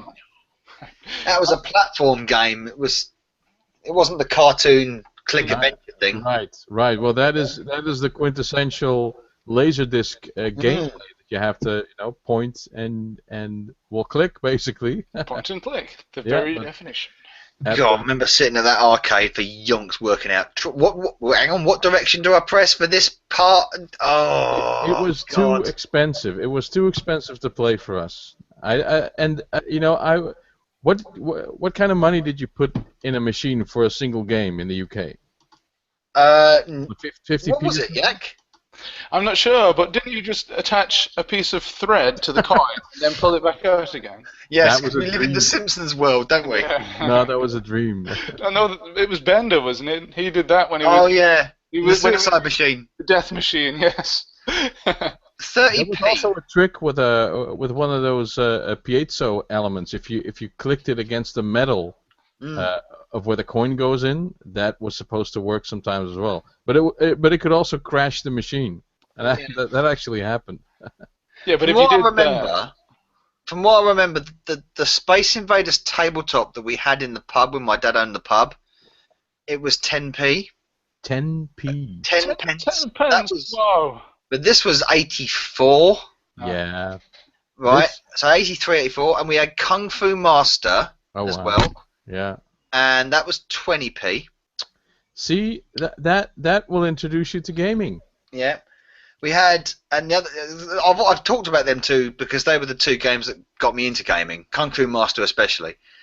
And the other one was shit. I can't remember its name. It was a brilliant game. I loved it. Sorry. Oh, it was a shoot 'em up. Galactic Plague. I'll find it in a minute. Hang on. If you had different. It was the same price though. It was 20p. Shall we go to the comments while you're looking that up? Yeah. Because we've had some more. Smooth MJ says, watching on the iPhone. Hi, Chris and Vuta. Hi. Hi. Milk. And then Colo says, Colo CPC, Commodore 64 had much better minigames or music when loading games, though. Yeah. Alas, Amstrad did have a few games loading with music, like Spiky Harold on tape. Oh, wasn't that English Country Garden? But I can't recall a loading game running. And then he says, great Amstrad tunes, Feud, Elevator Action, Yeah. and Glider Rider. What's that game called again? With all the mini games inside it. Oh, I can't remember. It was. The 50 cassette. No. It's like one game. I'm thinking Henry's House, but that's not it. It's a game on the Commodore 64, and it consists completely of mini games. So you go into these rooms, and there's like an arcade in there, and you play the mini game, and then you go to the next room. What's that game called? Somebody out there in Streamland will possibly know the answer. So, if you know, ladies and gentlemen, let us know, because that's the question of the evening. Lazy Jones. There we go. Too late. Lazy Jones. I was too fast. Is that Indiana Jones, but like the laid back? Yeah, but he has people version. running around doing everything for him. Lazy Indiana Jones. It's like lazy game reviews. Yeah. With Indiana Jones in it. 80 Sneaker Freak, I have PM'd you a link to join the Hangout. So feel free to do so at any time. Yes, we're having a cornucopia of stars on tonight. Unexpected, I must admit. But I hope you're enjoying it. Retro and Lim says, I thought you'd like that sinister surprise. We did indeed. It was great to have Jim Bagley on the Harry Eck live stream. We've never had a proper celebrity on, except that time we had Paul Rose, but that wasn't a live stream. It doesn't count. Colo CPC says, quite impressive to squeeze Dragon's Lair onto a 1K RAM ZX81. I assume it had a RAM extension at least. Well, sorry, Colo, I have to say you've completely lost me. As far as I'm concerned, you could be talking about plugging socks into drain pipes. I don't know. It's all foreign to me, all this technical stuff. RAM? What does RAM stand for? Is it like a sheep or something? I don't know. AD Sneaker Freak says, did Chris see... Oh, Chris, are you there? He's muted himself. Anyway, I'll read this. Did Chris see Dean's latest home tour video? He showed off the card we all signed at Blackpool. Oh. No, I didn't. Sorry. Oh, I saw the Sorry, video. a thunderstorm has just dropped here. oh no! Yeah, so I had to just nip out and get all the washing off the line. What, you still had the washing out? Yeah, because I didn't think it was going to bloody thunderstorm. Did you leave it out overnight? So what was the question again about Dean, was it? Yes. Yeah. Did you see Dean's latest home tour video? He showed off the card we all signed at Blackpool. Is that Escape to Gaming? Yeah. Well, the one that Addy Sneaker Freak did. Yep. Ah. Yes. I did see that, yes. Yep. That white van only just fit in his garage. Did you see that? Or a van, a truck, I mean. Is it a van or is it a truck? In America, they call it something different, I think. Yeah. And they call it different things in Holland. In Holland, potentially, yes. No, these cars are too big to fit in the country, so we just banned them. They don't exist. What's the most popular car over there in the Netherlands? The most popular car, I think that has been Opel. Yeah, you would call that Vauxhall, I believe, but Yes, Opel is, I think that's been the #1 selling car for a long time. Do you want me to tell you a game, in fact, regarding Opel? Oh, please, yeah. This is about the game Gran Turismo 2 on the PlayStation. You could not complete that game 100% without doing a little hack, if I remember correctly, because in the English language version of the game, there was Vauxhall Motors, but then there was also Opel, which were classed as a separate car dealership. Right. If you chose a different language. So if you wanted to collect 100% and be a completionist, you had to change the language to like Dutch or something like that, unlock Opel, and then complete the races with that, get the last 2%. Rather anal. Yes. Yeah. I always remember that. I always thought, why have they done something like that? I think it was a bug, actually. Anyway, Jim Bagley's back. Hello! Hello. I had to just nip out. Did you have to get the washing in by any chance, Jim? No, the wife was on the bike. Locking it up and closing the gates and that for her. Oh, crumbs. So you've got your miniature arcade machines behind you there. You've got one for Space Invaders. What's the other one? It just wants an arcade. Oh, is that a little hacked jobby? Well, it's Bluetooth. Joystick, basically. Have you coded anything for that? Yeah, actually, Apple Blob was arcade compatible. Ah, okay. Can people go and download that anywhere? Yes, on iOS. The promo part of this stream. Wouter, Jim would know the answer to the question that you said about the arcades in the UK. What?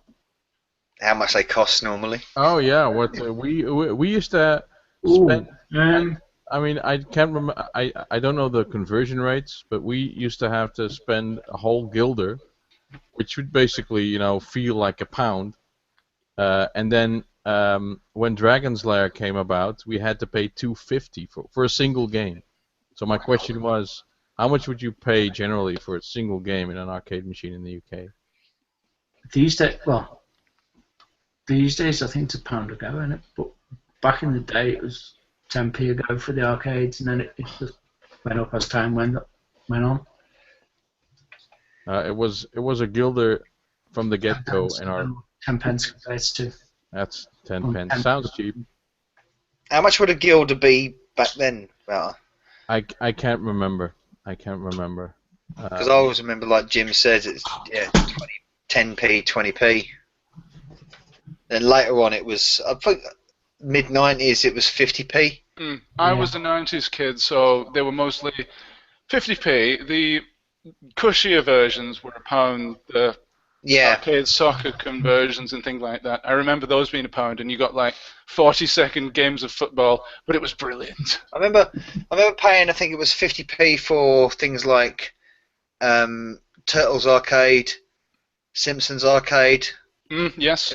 That was kind of 50p, and then if you would play Afterburner in the simulation, or Daytona in the simulation, then that was £1. Mm-hmm. Yeah, because that was a little sit-down machine, wasn't it? And it had the gearbox and everything. Yeah. You play that nowadays, though. It's like £150, £2. That's odd though, because we just had a flat rate, except for the Laserdisc games. But everything was a guilder. Everything was the same price. Yeah. What was Gauntlet like then? Because Gauntlet was constant feeder. Yeah, it was. Same. You had to bring a lot of money. Yeah. And it was there were always people at that machine. Yeah. It was difficult to get in. Yeah. Really? Did they consider getting multiple copies of the machine, multiple machines? In the arcade where I went, I can't remember there being multiple copies of a single game. No. Gauntlet's one of them examples of a game that was ported to the home system brilliantly. Never saw a bad home conversion of Gauntlet. No. Wasn't really, was there? No, they're all good. Yeah, always good. Which was your favourite, Jim? ZX Spectrum, he's going to say. Oh, he has to think about it. Yeah, I'm thinking about it. Tough one. Because they were all good, really. Trying to decide which was the best one. Well, look, you can choose two if you want. You can have them on the pedestal next to each other. Say that was as good as that one. I got a question for Jim. Yeah. Did the attribute clash piss you off? Good question. Especially when you saw that the Commodore and the Amstrad didn't have that. Yeah, but I saw that it was like that for a reason, for speed. Yeah. And performance, obviously. Yeah. For lack of extra chips in the hardware. Slip the dog back in. That's right. Are you sure that dog is not a cat? Yeah. Are you sure it's not a yak? When you saw some Spectrum, I don't know whether you did it yourself, you probably did, but some Spectrum coders worked around the attribute clash really well. Yeah, did you see Renegade, for instance? Did you ever see Guts? I didn't see Guts, no. I remember Renegade being very good. Yeah. With Guts, I did in the menu stuff. Yeah.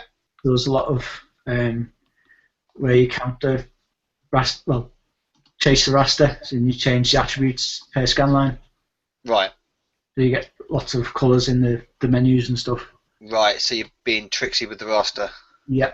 Yeah. And Midnight Resistance, obviously, there was little attribute clash in there. There was some like buttons. So did the ZX Spectrum work the same around handling raster interrupts as the Commodore 64? If you know, I mean. No, nowhere near as good. It was more similar to the Amstrad, wasn't it? It was just 6 times less.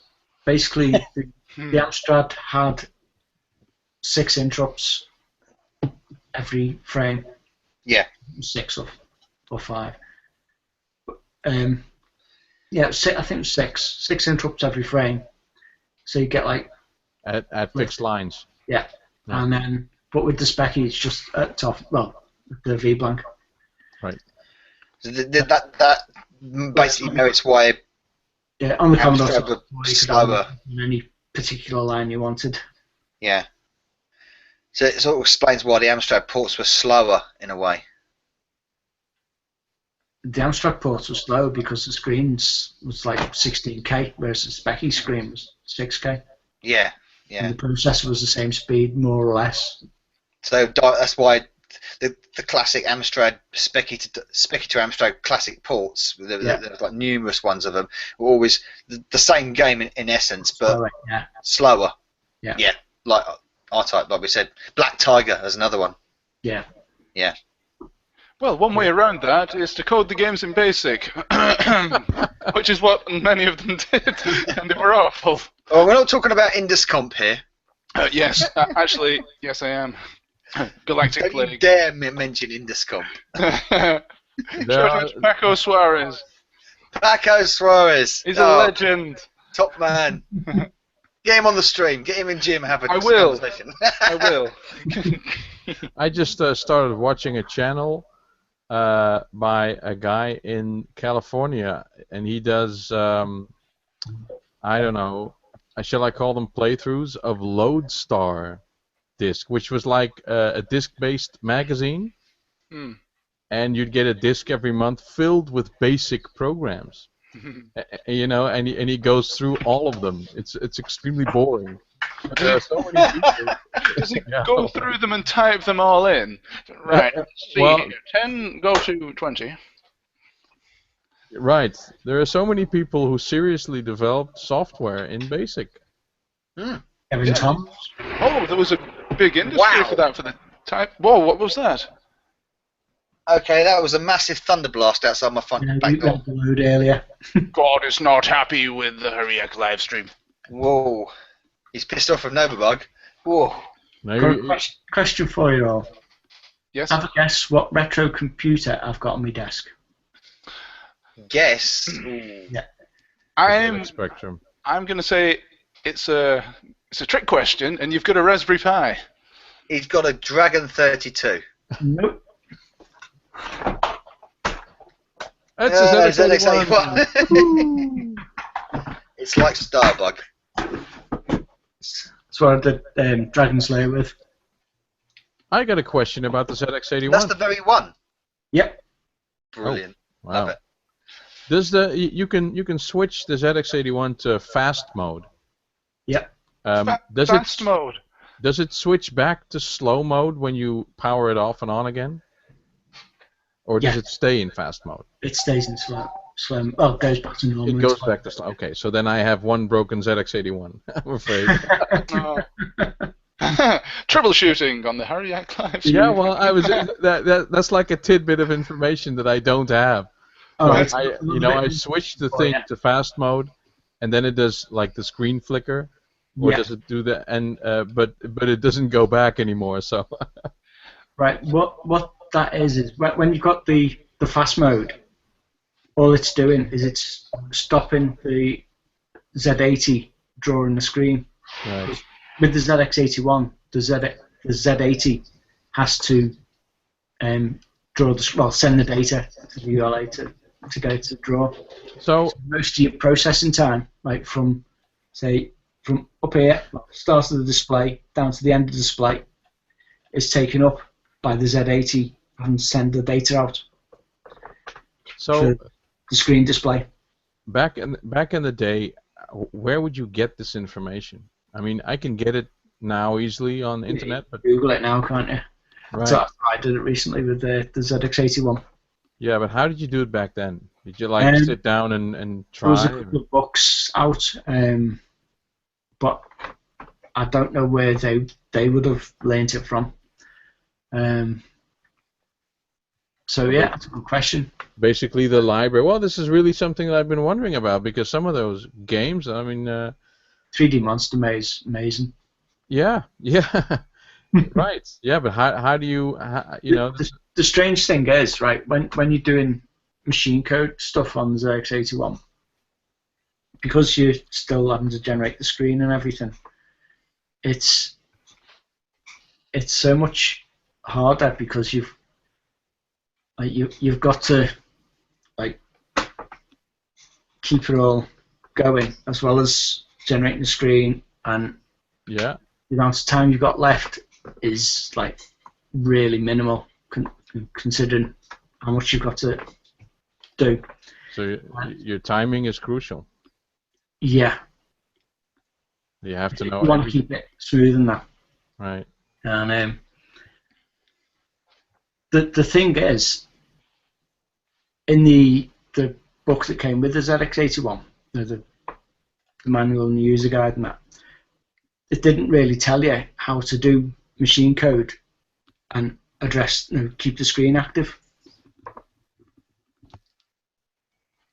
Because you've got to, it's like it has a display list that it draws through, and so you've got to really understand it as well as knowing Z80.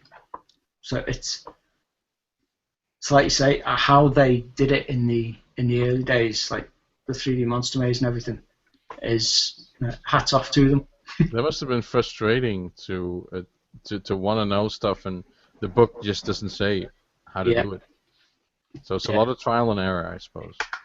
Yeah, especially with machine code, because making a mistake with machine code resets the computer, doesn't it? Yep, the thing crashes and then you're done. Yeah. I'm writing a simple sprite multiplexer on the Commodore 64 today, actually. And when the thing hangs, it hangs. And I have a very simple debugger, which is really something, you know, because having a debugger is like a luxury. But it's very hard. It's just because of all the timing. The thing goes so fast, you know. It's very hard to know what's going on and why it's going wrong. Especially when you got the interrupts as well. Yep. Speaking of interrupts, I'm going to interrupt right here and introduce 80 Sneaker Freak. Hello. Hi guys, how's it going? It's going fantastically well. Now, I've actually got a question for Jim here. We were speaking a little bit earlier about Play Blackpool. Now, as a sort of exhibitor, I think you had a stand there, didn't you? Yeah. What did you think of it, of the event as a whole? I thought it was great. I thought it was great. It was excellent.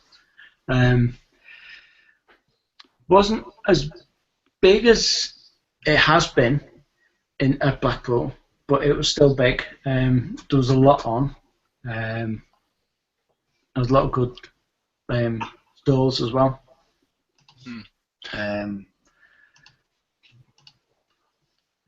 What else? There's a good few people there as well from the industry that I knew. So would you say that's the best part about it, meeting up with all the guys from the old brigade?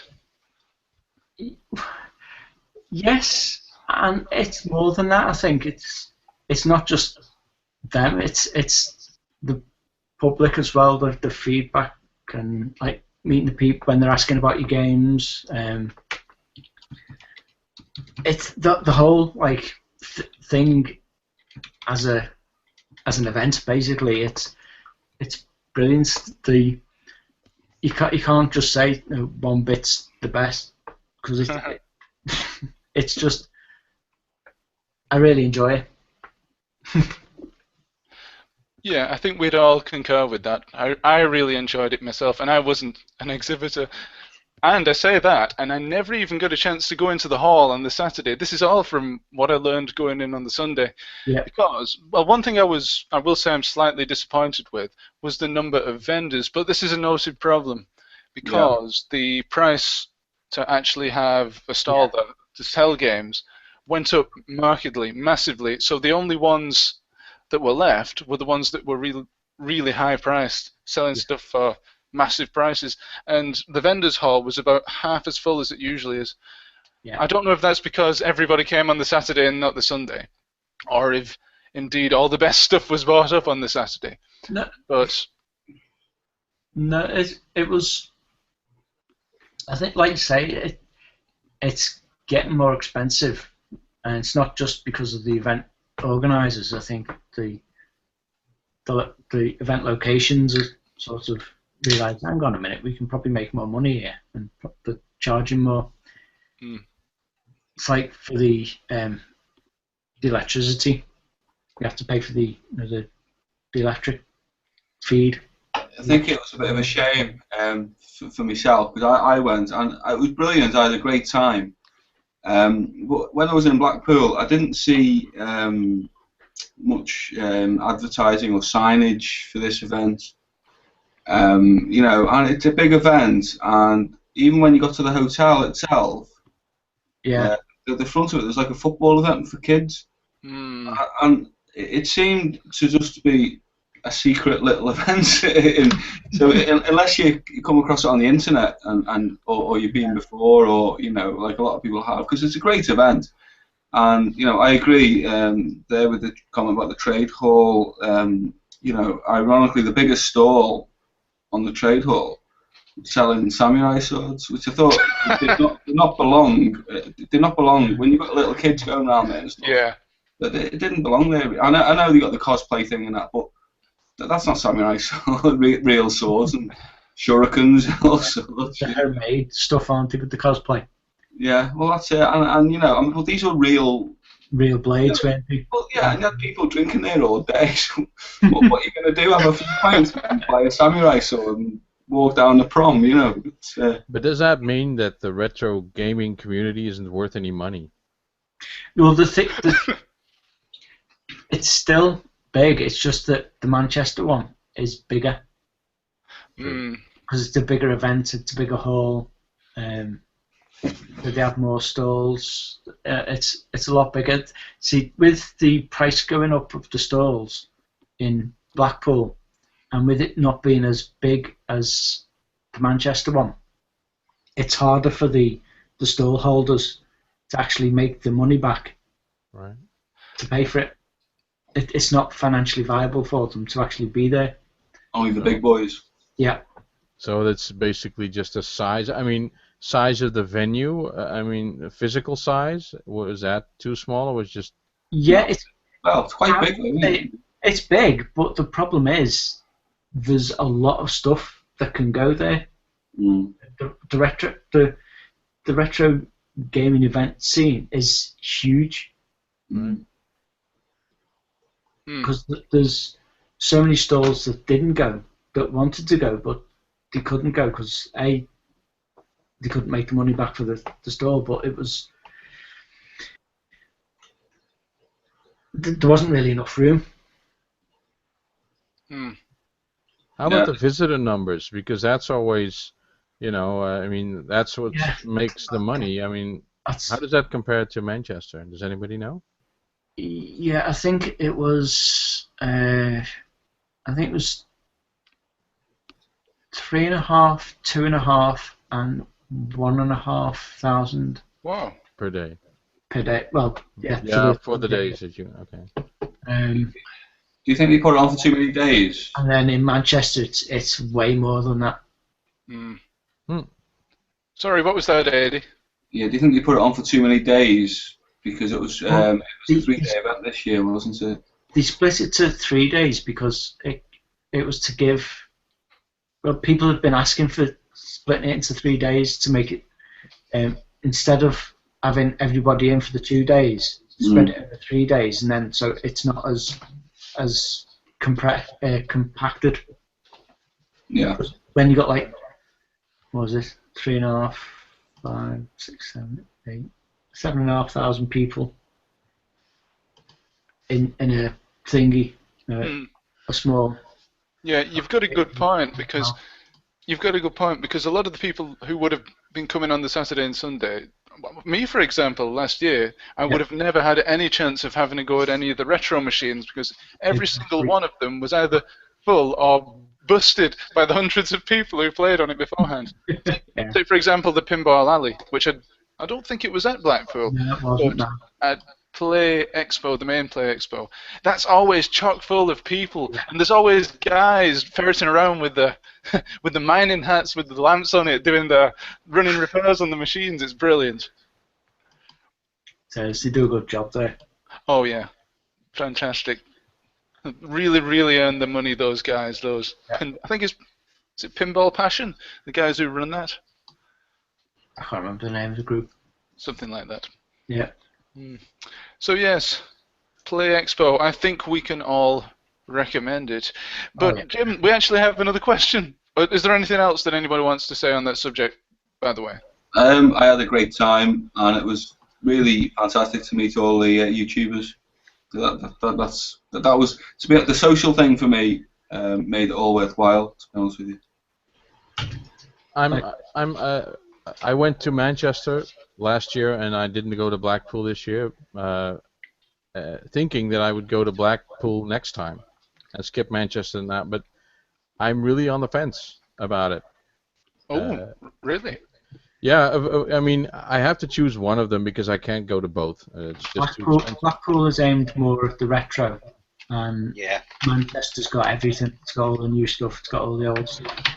It's got the science fiction stuff as well and things outside of gaming. I would say genuinely, as if you are coming from obviously from Europe to the UK, I would say genuinely the Manchester one is going to be more worth your trip because it's more of a wow factor. There's more to do and it's got everything there. Yep. Whereas, to be honest, I think the Blackpool one, for me, it's just about meeting YouTubers and stuff. And I've only been there once, but I had such a great time meeting. We sat around with 20 odd YouTubers, and it's just great. So it's different, I think. It's different. Yeah. So we've been to 3 together, haven't we, Yak? Oh, is it that many? Wow. Yeah, 2 Blackpools and a Manchester. I can't remember now. I've been going since 2012. Since I've been around. Yeah. I'd agree with Addy on that one. Manchester's bigger. It's got more across the board kind of stuff. It's also outside of gaming. It's got sort of like all the geeky science fiction, fantasy stuff as well, and TV shows, movies, all that kind of thing as well included. Yeah. It's always going to be bigger, but I think the personal aspect of Blackpool is more friendly for me. That's what I like about Blackpool. It's you walk down an aisle in Blackpool and you'll bump into and you bump into a tuber or a writer or someone you know or recognise, and you get into a conversation. In Manchester, it's not really that kind of thing. You sort of go around in groups, and like I did randomly bump into you and Lacto about it, and Custado. Yeah. I didn't even know you were there because the place is so big. Yeah. And I knew you were in town, but I didn't know you were there. And all of a sudden, bang! I bump into you. In Blackpool, it wouldn't be that case. It would be like, well, we'll be in the bar. You'd be there because we'd see. Then we go. Oh, shall we go and check out such and such? Okay. And then we go. And then that's what Blackpool's like. Yeah. Well.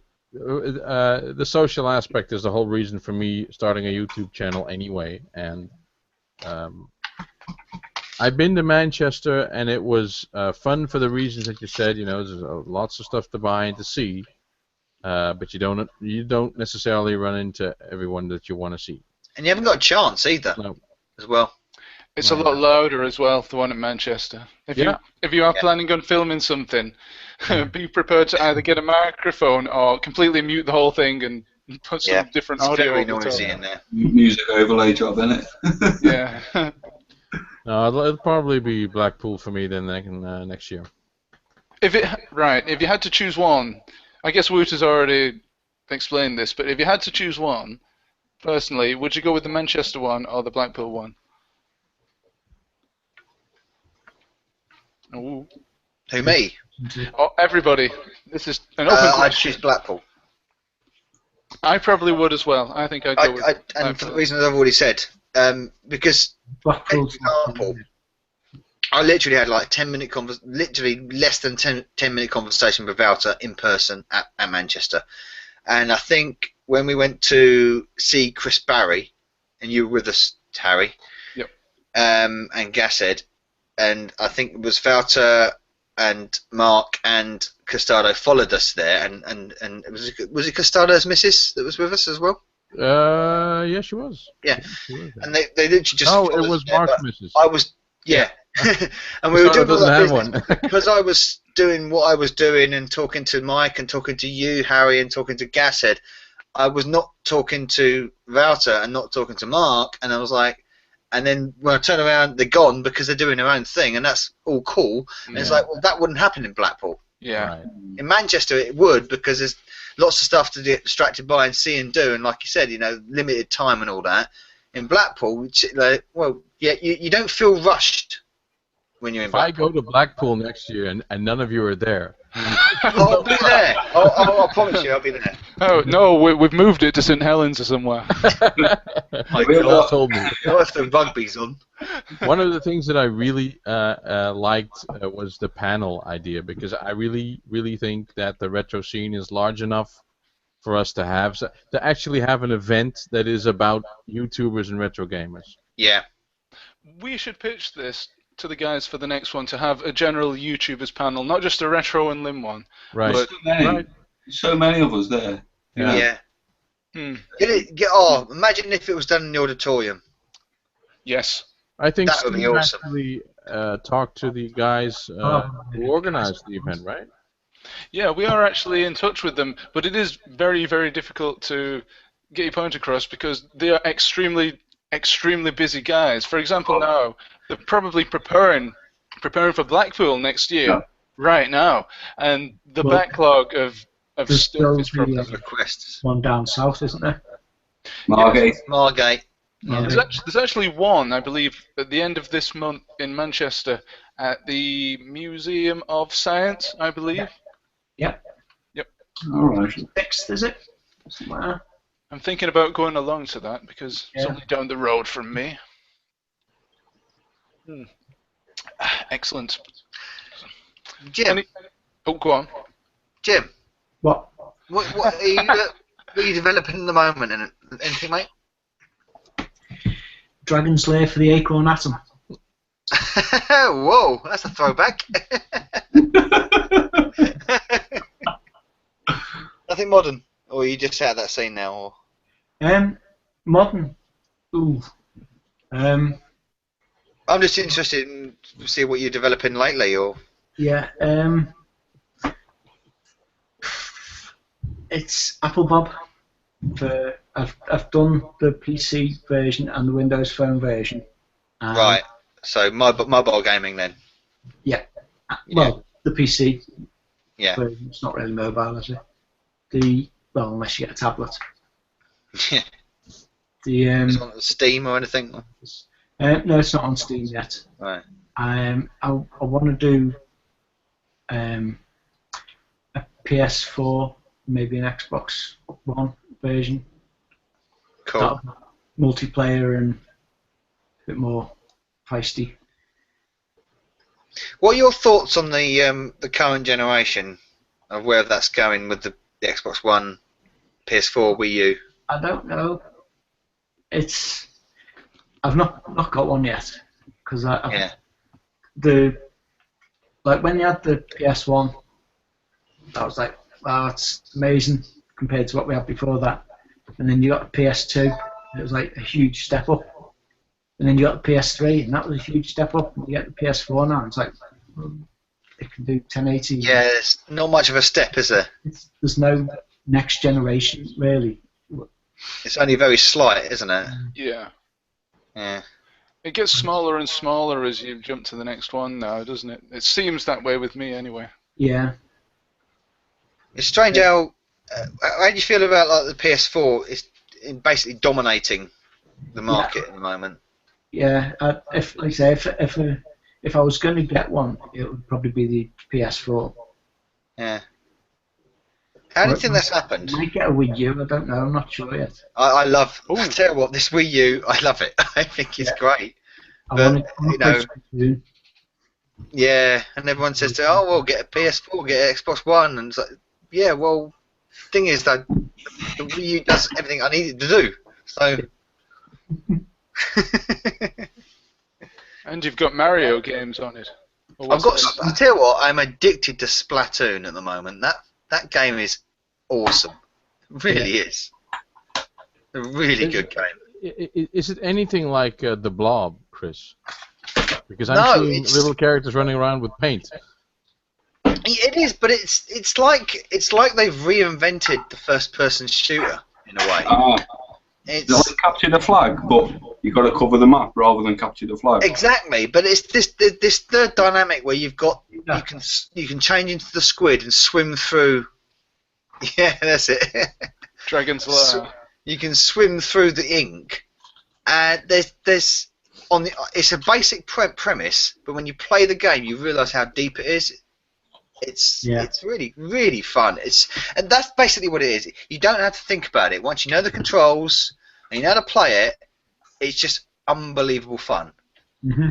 That's it. And I don't want to think about. Well, that's Nintendo for me. I think that I mean, I was always a Sega boy from the console years, but Nintendo, they just have this thing where they do quite simplistic games. They don't try and, outdo the others. The only, flaw I think the marketing team has, like with the Wii U, they've tried to make the DS for your living room, haven't they? That's what the Wii U is. What they've done is just, it's more than that, I think. I mean, they didn't market it to separate it from the Wii, for starters. Yeah. Lots of people, I would say about 60 to 70% of people thought it was an add-on for the Wii, which it isn't. And then the second mistake was a mistake they made about 10 years ago, which is when the N64 came along, and they, on the aftermath of the dominance of the NES and the Super NES, they thought they could bully third-party developers, but then they realised, well, they didn't realise, sorry, third-party developers realised, well, hang on a minute, we got Xbox, we got PlayStation we can develop on, and we haven't got to develop under your strict bollocks, so they jumped ship. Well, they tried to bully Sony, didn't they? Famously. Squaresoft is an example. There you go. Yeah. Squaresoft. They went, oh, well, we've been making Final Fantasy games for the Nintendo platforms, and the next Final Fantasy game they make just so happens to be the most successful and famous Final Fantasy game ever. Oh, and it's on the PlayStation. There you go. It's a combination of Nintendo basically falling on their own errors from years ago and being so stubborn to say, oh, we're not going to market this properly because people are going to know what this is. Well, we're not. Now, really. It's still stubborn it's a big shame because the platform's really good, the games are really good. It's just a big shame that Nintendo haven't capitalised on it.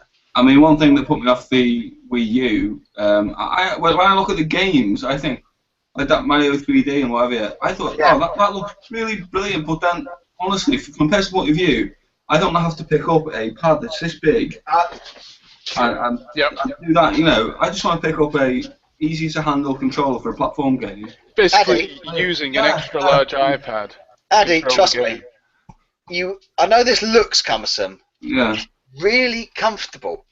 It's so comfortable to hold. It's ergonomic. Honestly, I can sit there for hours. The only thing I have a problem with this is its battery life. It's no zip stick though, is it? So and the range. What is the battery life like? Yeah, the range is not great as well. Right. The battery life is what, 4 hours if you're lucky. Well, that's rechargeable though, isn't it? It's not like the old. Yeah, you can plug it in. You can play it while plugged in. Like Walter says, the range is temperamental. Yeah. I can step outside that door. The Wii U's over there. I can step outside that door and might work. But then again, I can stand here and it might not work. Is there an alternative controller though? Is there just a normal controller? Because I've heard there might be one. I haven't. It depends what game you got. Entirely depends what game you got. The way Splatoon works is that you see you got a map on here. Yeah. And you use the gyroscopic controls to aim.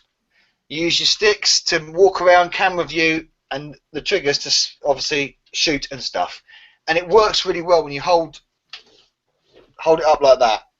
Yeah, I mean it's clever, and it's clever. I know you say it's comfortable, but I mean I think if you want mass market appeal, then Oh yeah, it's not for everyone. Not every. Sorry when you got a little thing in your hand like a Game and Watch 2 screen, which is what they've kept the design aspect of, isn't it? Really. Yeah. But mass market appeal, one of those. I know you say it's good, and I'm sure it is, mate. But mass market appeal for if they want to really push the console, they just need a. Well, I've got just a PC. They just need something like this, don't they? They got one. They got one. It's called the Pro controller. Yeah. Maybe you should put that with the console. I think maybe then. Yeah, it's true. It doesn't come with the console. You got to buy it additional. But it's based. It's very similar to the 360 controller. Yeah. And it works great with most games. But games that integrally use the gyroscopic motion and the second screen, then you have to use the gamepad. Oh, yeah. Eddie, Big games like Mario Kart 8, for instance, you can use any control method you want. You can use the wheel, you can use the nunchuck and the stick, you can use the Pro Controller, you can use a classic controller, or you what can about the use SNES mouse? And the Power Glove. The NES Advantage. Yeah, the Power Gloves. Yeah, you use the Power Glove. Yeah. Well, what was the Sega one that they did? Do you remember? Oh, the ring. No, the floor. do you remember? It was a big hexagon. Remember, it was a big hexagon, and it had each sort of angle of the hexagon was an angle that you punched through. Do you remember it? It was an abject failure. It was for the Mega Drive. Chris has one. Look, he's running. He's got one. He's got everything. No, I haven't got one. I haven't got one. I thought he was running for it. Just putting my gamepad back on the charger. I thought you were going to run to get one. I reckon it was the biggest. Well, you know, it was the most useless. It made the Power Glove look like I don't know, a quick shot too. But did it work? Because I think Sega also had like the Power Ring or something. That actually detected your hands over it. And Yeah, that's what I'm talking about. That's into the Green Lantern. It's a big hexagon like that. You put it on your floor like a scale X. Yeah, right. You connect it all up. That's got basically infrared sensors. Oh yeah, I know. Yes, I remember it now. It was like motion control, wasn't it? Yeah, Was it the activator? Yes. It was God, the that was activator. shite. Bigger activator, I think. I remember that. Yeah. Right, guys, we've had some more comments here. Yep. Horatio Ben Veston says popularity equals greed, while Retro on Lim says samurai swords are an essential part of a night out. I thought In Blackpool. child upbringing. No. Yeah. Yes, and I can vouch for that fact that he was swishing around on the high street as we were heading home, chopping a few people's heads off. Sorry. Why were they selling samurai swords there? They were sex toys, Chris. I still can't get my head around that. I think it was a bit. I actually think it was totally wrong because there were lots of kids there, and Yeah. I think it was totally misplaced. I mean, if they were like plastic swords and stuff like that, whatever, not real, you know, sharp implements like that. I think it was just out of place myself. Do you know, Jim, why they were selling samurai swords then? They said, you know, you've got the cosplay. Samurai swords, a cut play, obviously. Is that the Yeah, fun then? but They only had to there's a sell line. one. I have no idea why they're selling them. It was weird, honestly. It was. It was actually- They paid the money, didn't they? But hey, It was actually scary because to Just think that a there was kid guys walking around with us. Go on, sorry, What sorry, stall Jim. what was the stall that was there last year? Well, they probably wouldn't have sold it to kids, but when you think it was a lot of kids around there. yeah, it didn't fit to me. It didn't fit. It didn't fit me either. Oh, there was Last year at Blackpool, you had the I forget their name now. Well, Chris, those weapons guys have been there for a few years. I've seen them at the main Play Expo and thought, oh, it's a bit weird that they're there. And they've got No, like I didn't see them there. I didn't see them at Blackpool last year.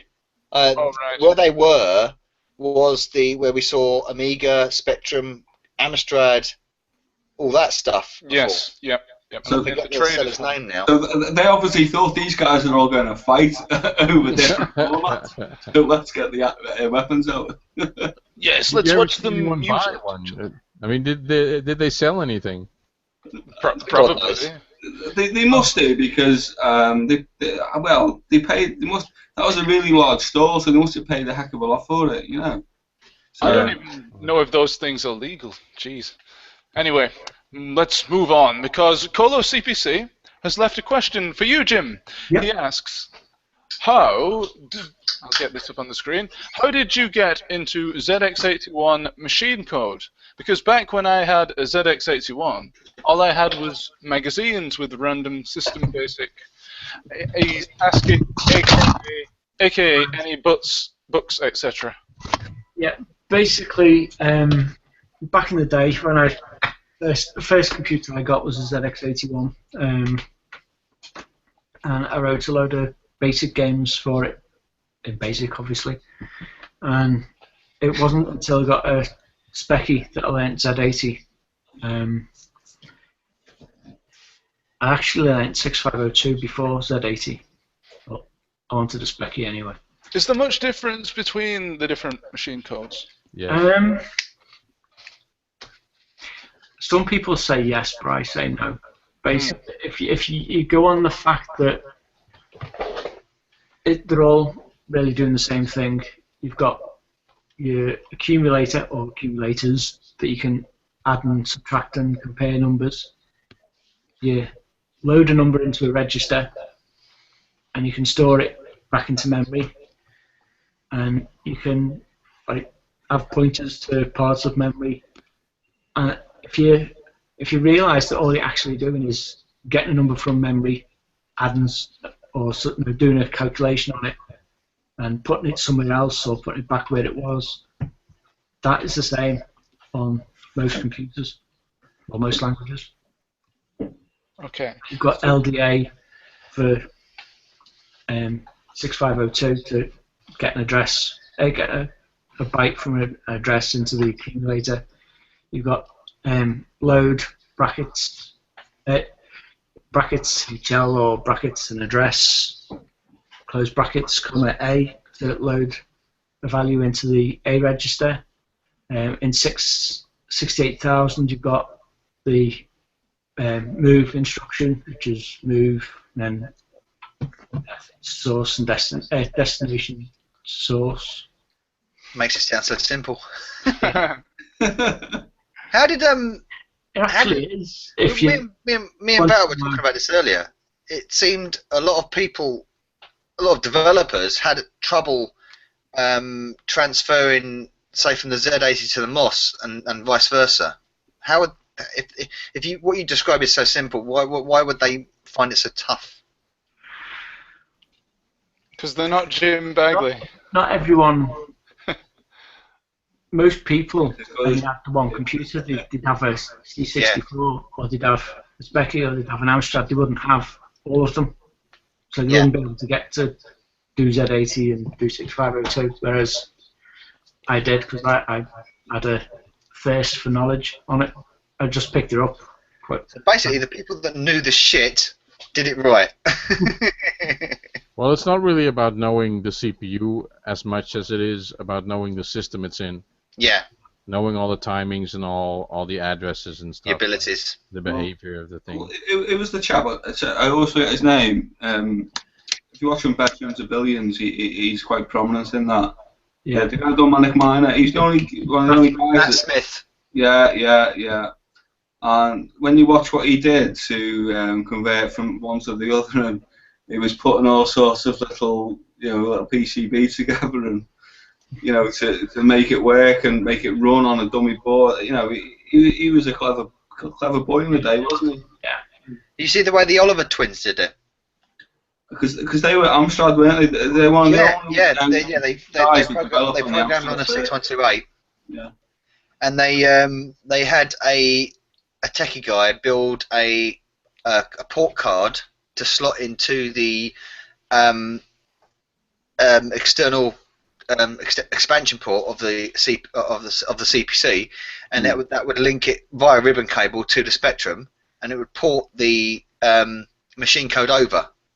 So they would program in the 6128, port the code over to the Spectrum, and then play around with it, and then bang, you got a Spectrum game. You make it sound so simple, Chris. Yeah. That's how they did every Dizzy game. So anyway, back to the question, the ZX81, right? Like I say, back in the day, I had the typing out the basic stuff before I started making my own, from like the magazines that you used to get. And then I'd make my own games in BASIC, and then it wasn't until last year, 2013, when I did, in 2012, I've found thanks to Google, I found the memory map for the Pac-Man hardware, and that was when I wrote Pac-Manic Miner Man. And then after doing Pac-Manic Miner Man, I thought I want to do another retro game, and that was when I did I thought I'll go to the ZX81 because I wrote games in BASIC, and now I know Z80 inside out, so I thought I can have a go at doing a ZX81 game. And so I had another scan on Google, found out how you work the screen with machine code, and then used that, got something up on the screen, and then wrote my game. Kind of like reversing engineering. Yeah, a little bit, yeah. Yeah, wicked. That's so Guys, cool. I'm signing off. It's 2 a.m. over here, so I'm going to say goodbye. Okay. Oh, Okay, well, good night, mate. cheers, Witter. Thanks, guys. Thanks for joining. Good game, man. Have a happy Netherlands Day.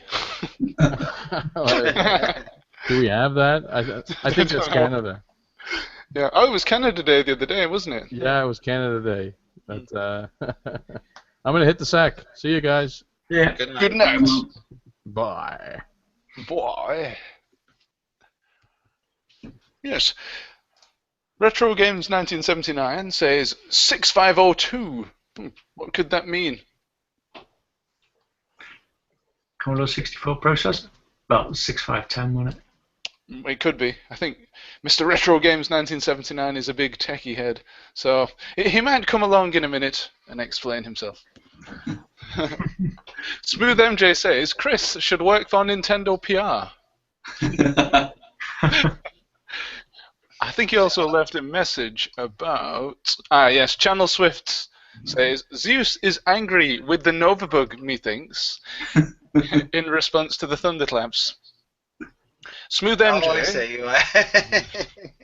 see. Smooth MJ.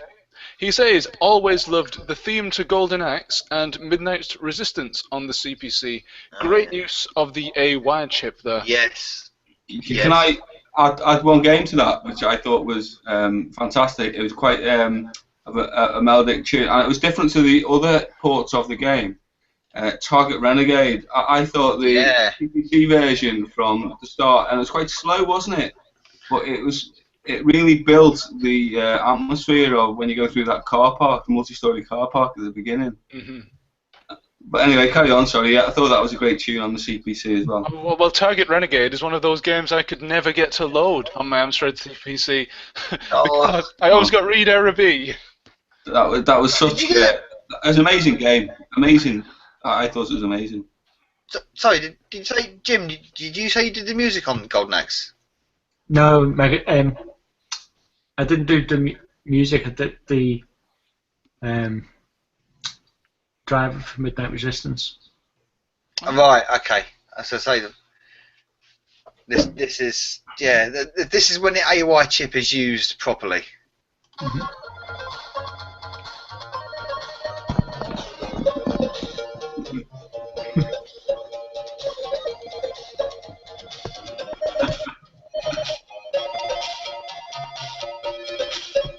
This is some disco lights there. Yeah.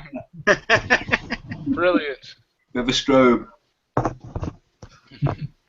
A lot of the time they would cut the music out of Amstrad games though because it slows the processing down.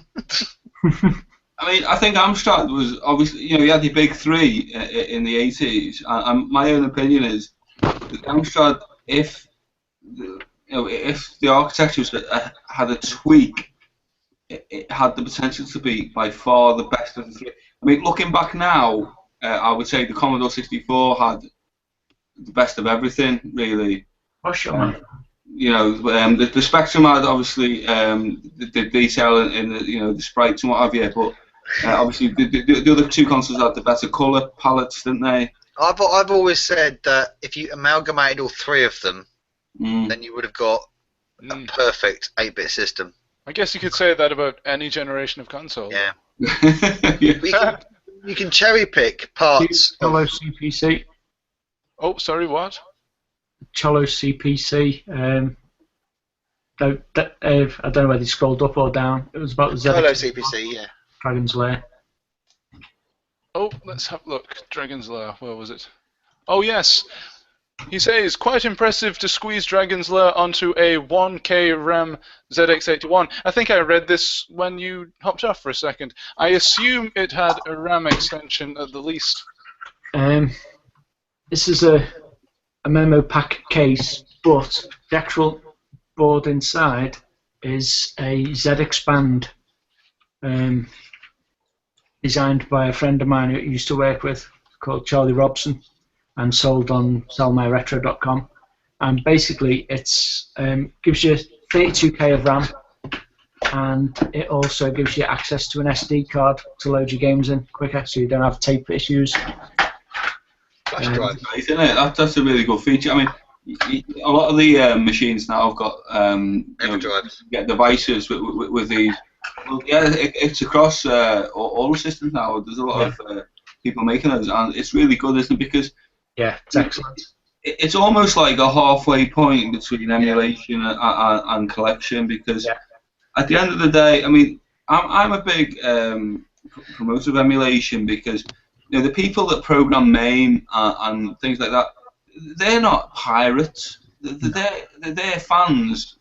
I mean, the amount of work, if you look at the amount of man hours that's gone into it, for example, MAME, is absolutely ridiculous. That's like a major corporation. That's the investment of a major corporation to make that.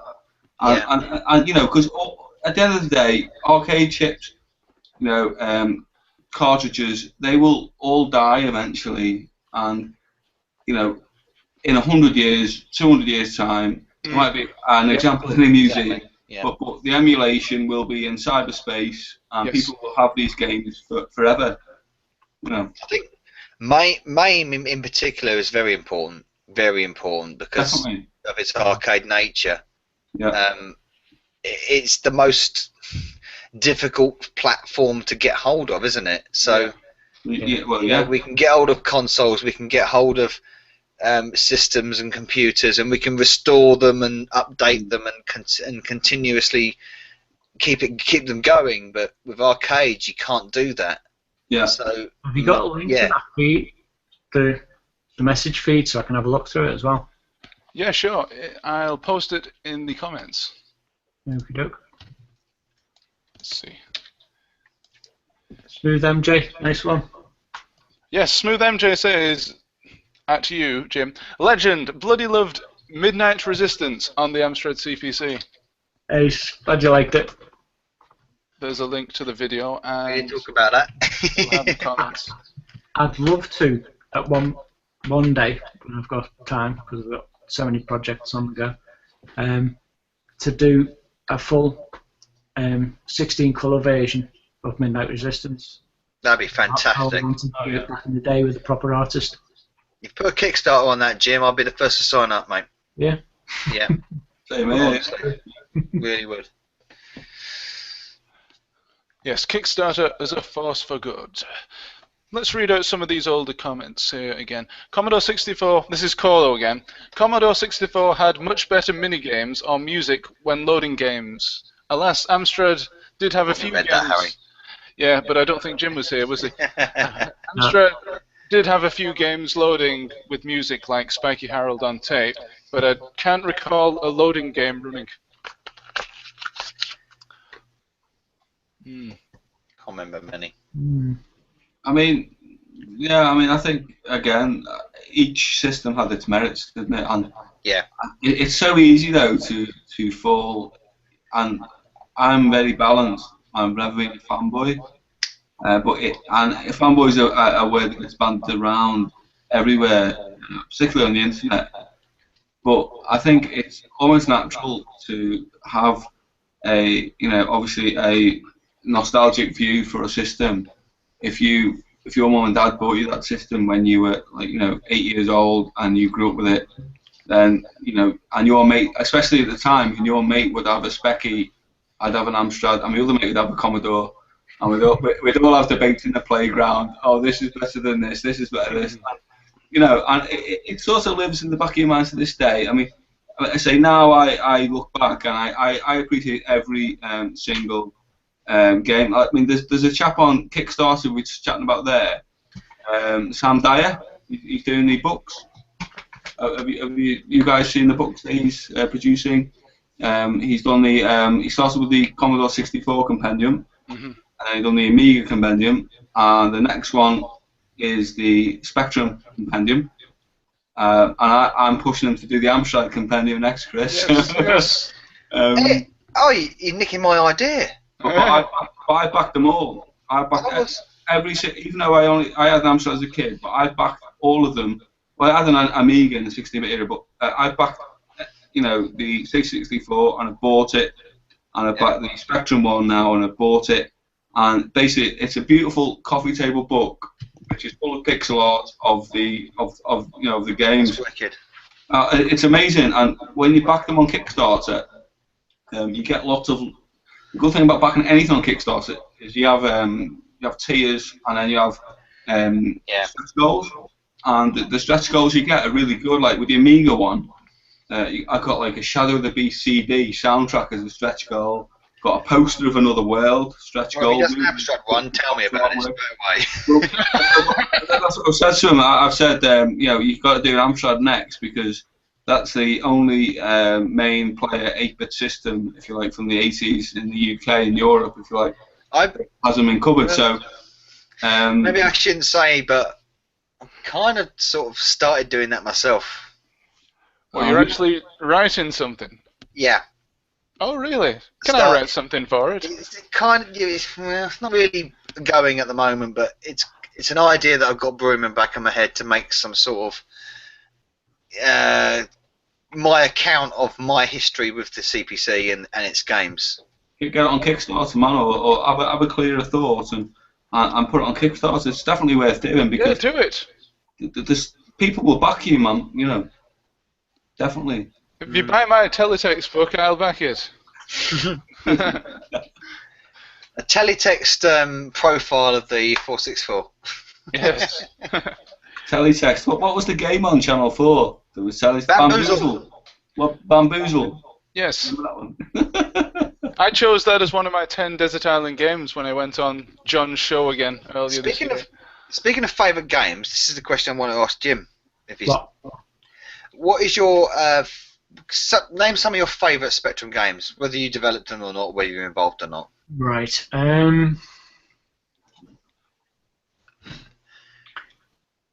Minor, obviously. He has to just go and check his notebooks and things. The massive lists of games that he's worked on. Yeah. I like. I'm not saying it because I wrote it, but I like Midnight Resistance because I thought it was a good game. I enjoyed the arcade game as well. And I'm quite proud of the way it looked on the Specky. Yeah. I like Zoom. Do you remember Zoom? Zoom. Yeah. That one passed me by. I remember the name, but I can't remember the game. The little fellas, and he'd have a. Me and my mate used to have a laugh, like just mowing the people down. It was great. Oh, right. Those are great. What else?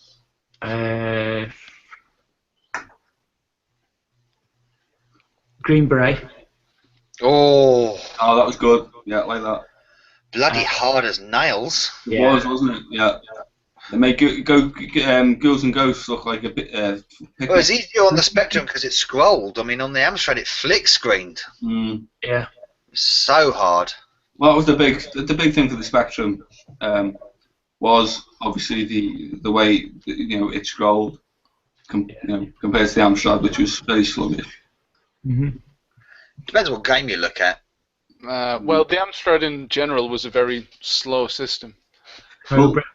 Was another one.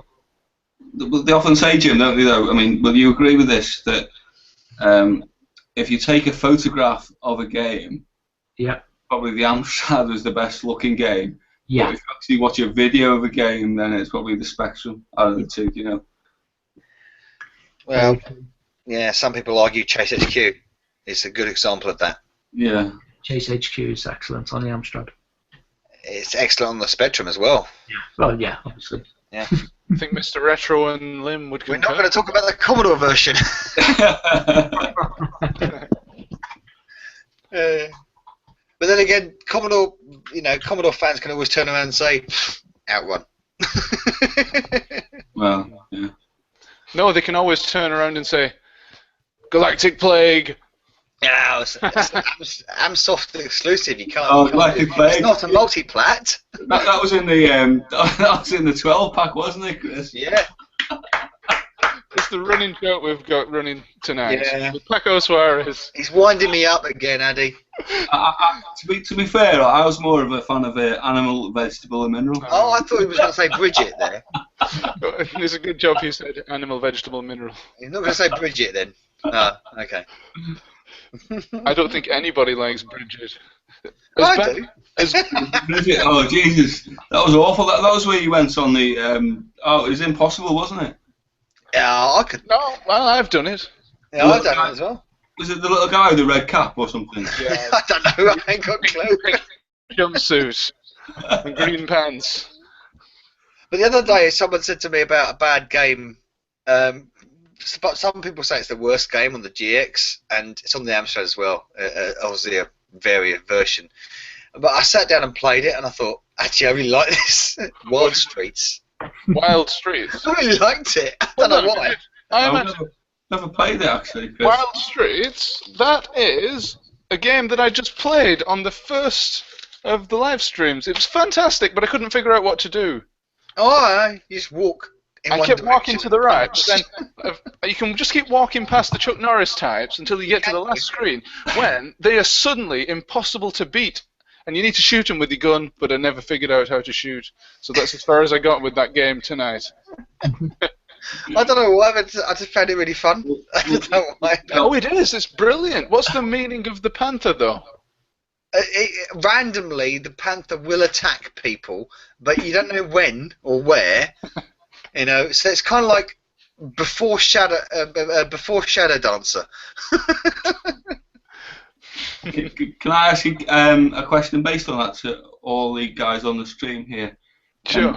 What was the last retro game, or sorry, non-current system or non-last 2-gen game that you played? I'll kick it off. I was playing the very flawed sequel to Flashback last night, which was Fade to Black on the PS1. Yeah, so that's me. It was quite impressive in its day, but it plays like shit now. Whereas Flashback still plays like a dream. So, but its early 3D stuff is very dodgy in my opinion. But anyway, yeah. Yeah. Well. Jimmy White's Snooker on the Mega Drive. That had fantastic 3D. Oh, was that on the Mega? I never realised that was released on the Mega Drive. It was. I have a copy of it. I bought it at Play Manchester last year. Oh wow! Because obviously I had it on the Amiga, but so that must have been like a European only release, was it? PAL only? I think it possibly might have been. Yeah. They're not interested in snooker in the United States. I mean, obviously they had Archie McLean's Pool, didn't they? Maybe they had that in the US. I don't know. Oh, they could have. Yeah. Jimmy White's Cue Ball 2 was great on the PC, I thought. On the PlayStation, it was not quite as good, but on the PC, it was a fantastic. Did Kimball just do something on this recently? He did. Actually, he did that in 2012, but he had to re-upload the video because of copyright issues this week. I noticed that. I watched it only a few days ago. Really good. When he splices them together, that all these things he does, amazing documentaries, I think. Yeah. Kimball Justice is totally underrated. Oh, Colo CPC. Well, actually, I'll answer your question first because we're going to jump to other topics. I'm going to throw this out there. It's an Amsoft game that you probably haven't heard of.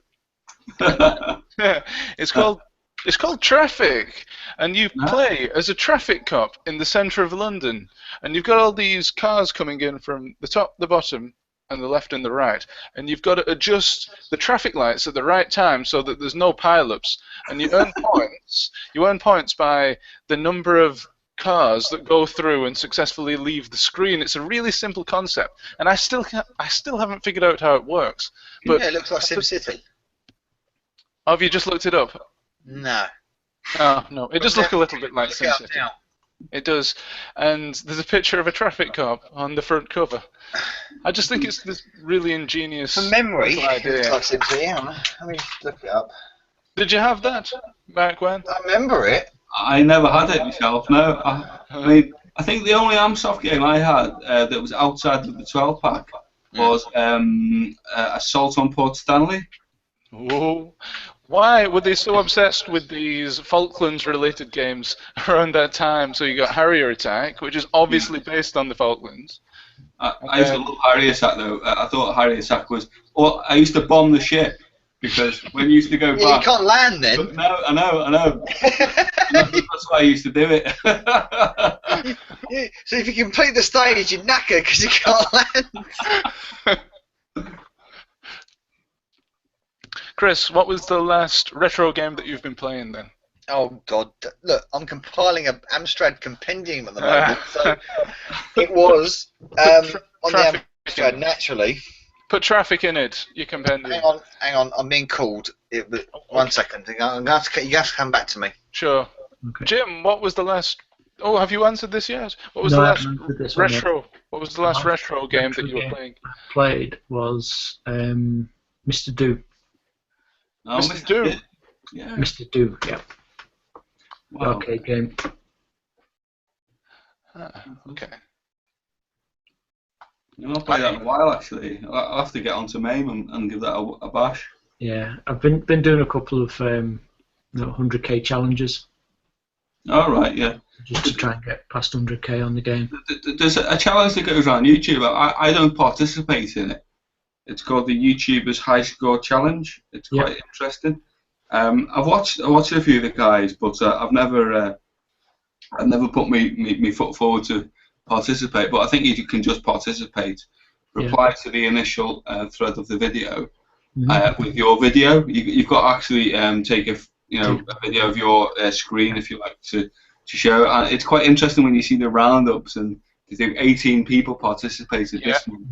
And it is quite interesting. I think it's quite a good thing because it actually, because quite often you have all these games that you can play, but you don't play them, and they might be good games or whatever. But I mean, I'm guilty of not participating yet. But this almost sort of forces you to play if you want to get involved, and when you get, I think when you make the step to get involved, it must be really fun to think, oh, hang on, these people, because these aren't online games, these are ancient games, so but it's almost like another dimension to it, isn't it, really, I think? I used to, last year, I played, it was on Jammer Plus website. Oh, right.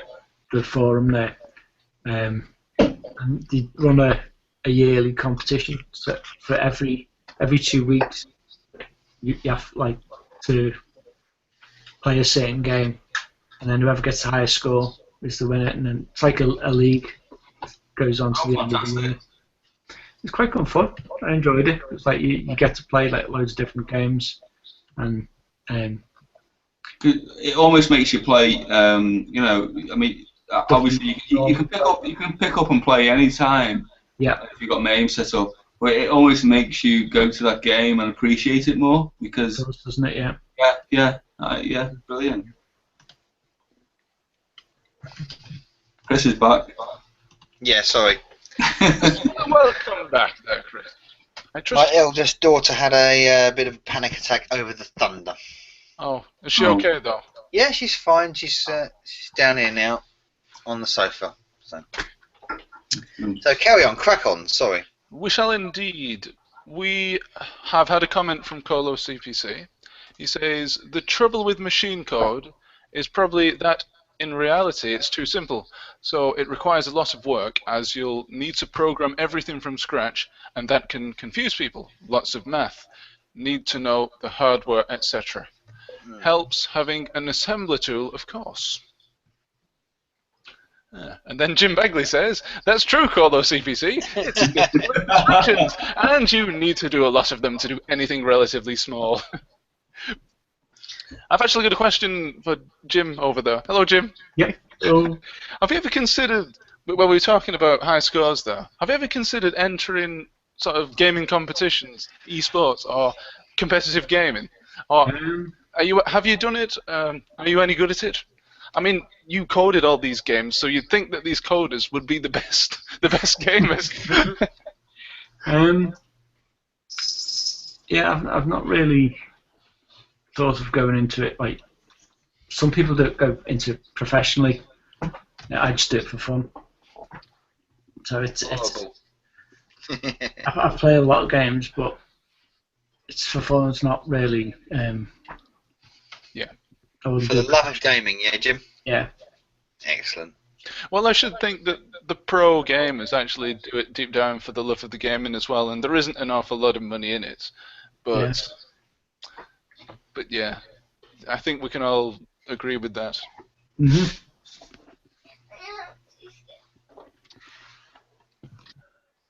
Oh, my water's run out. Jeez, I've been broadcasting since about 8 p.m. and I've gone through a whole cup of water, a whole beaker of water. So, now, taunting me there with your bottle of water.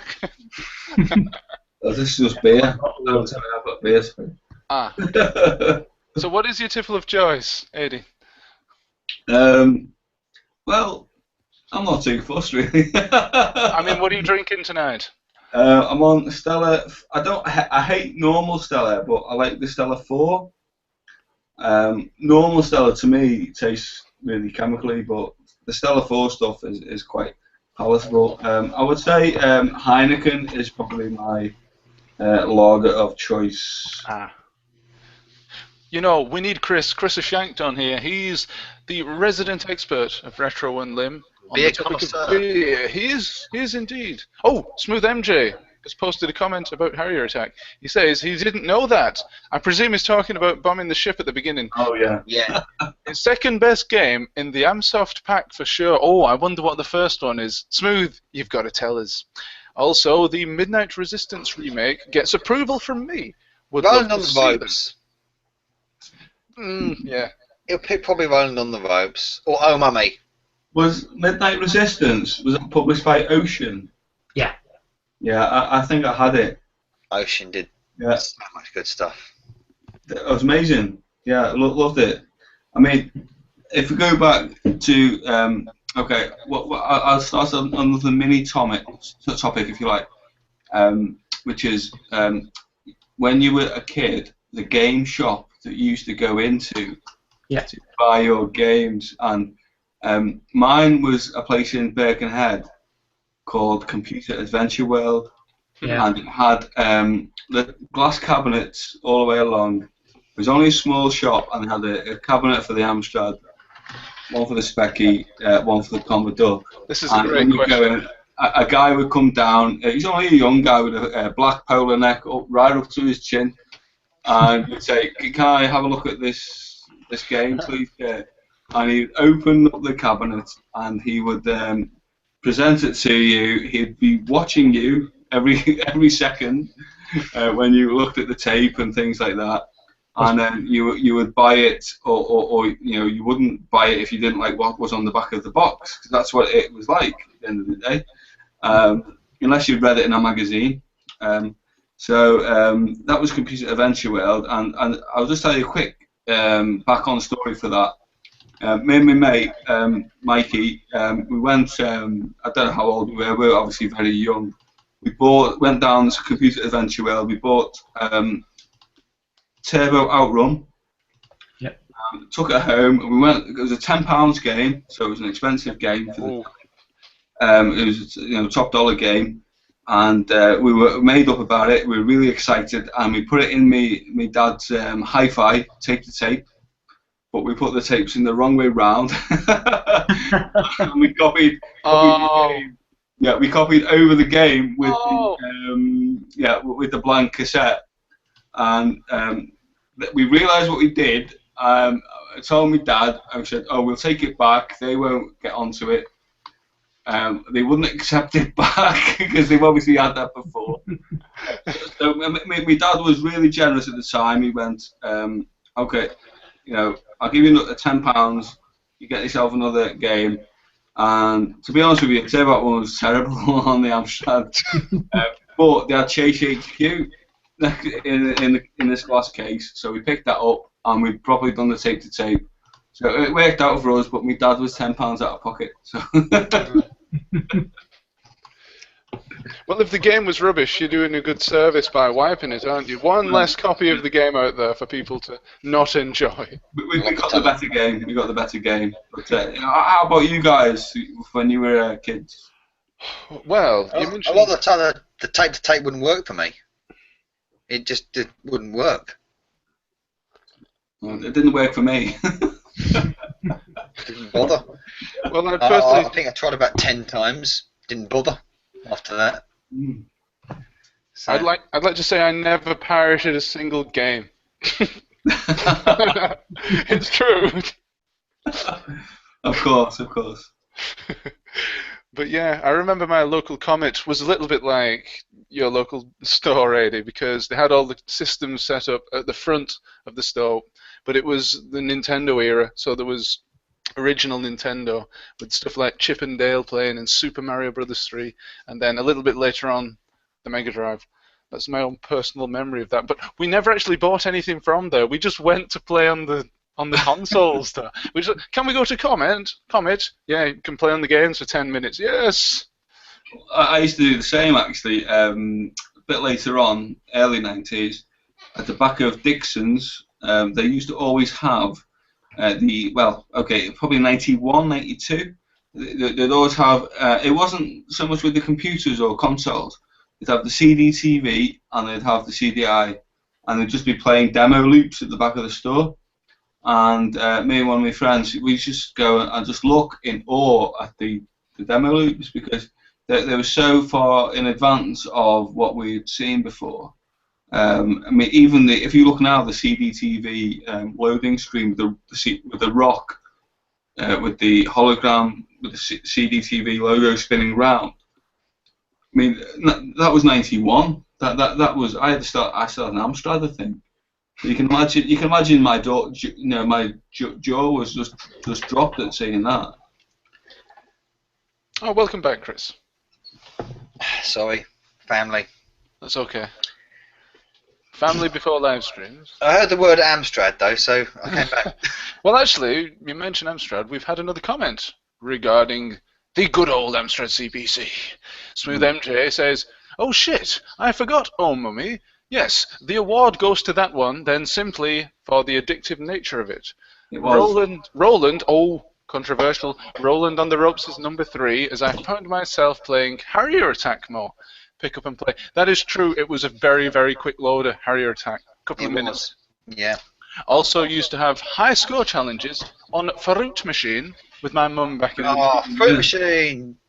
Forgot about Fruit Machine. Superb.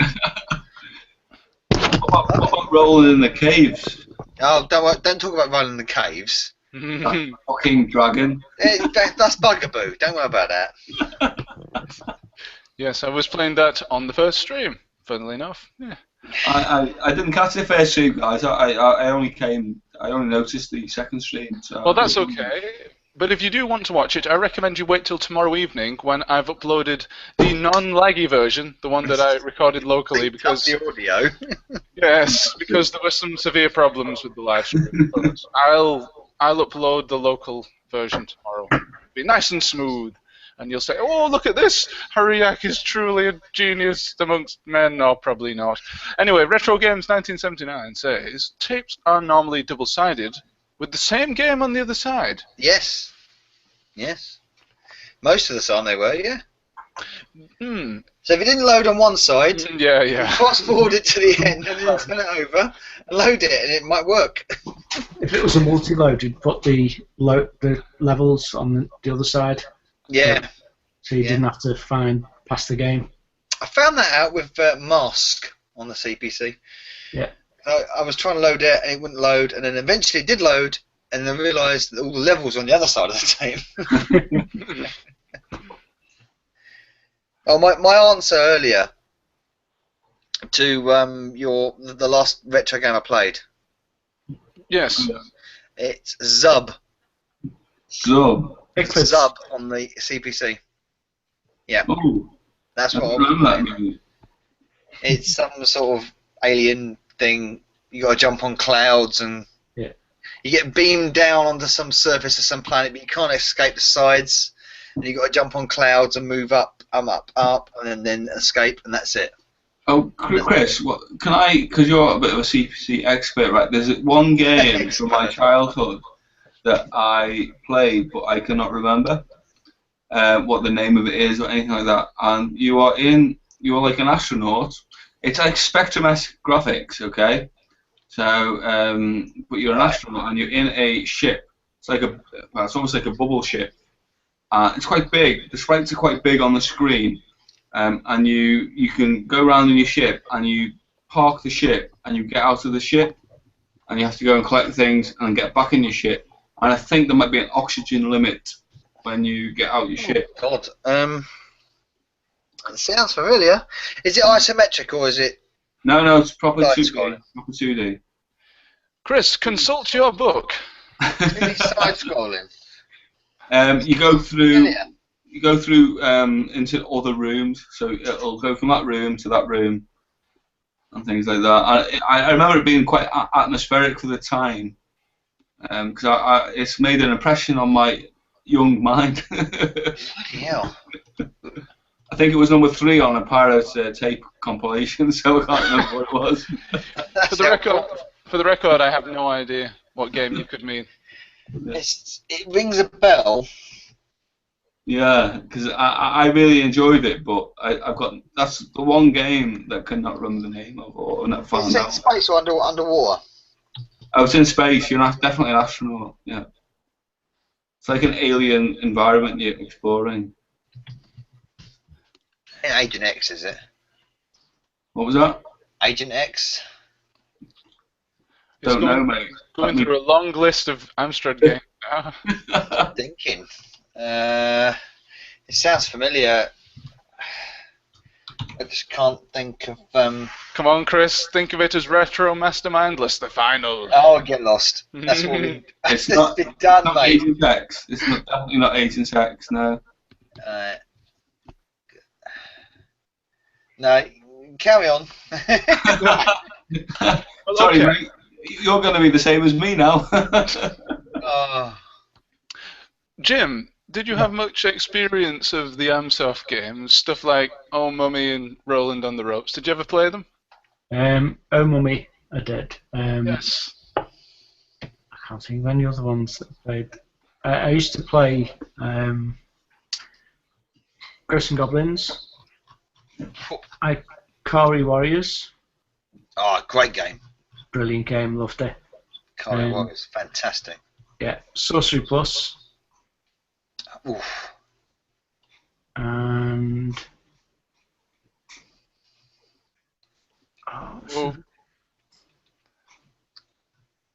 Fruit Machine. yeah, Fruit Machine. It was a good game. The Amsoft one, of course. Of course.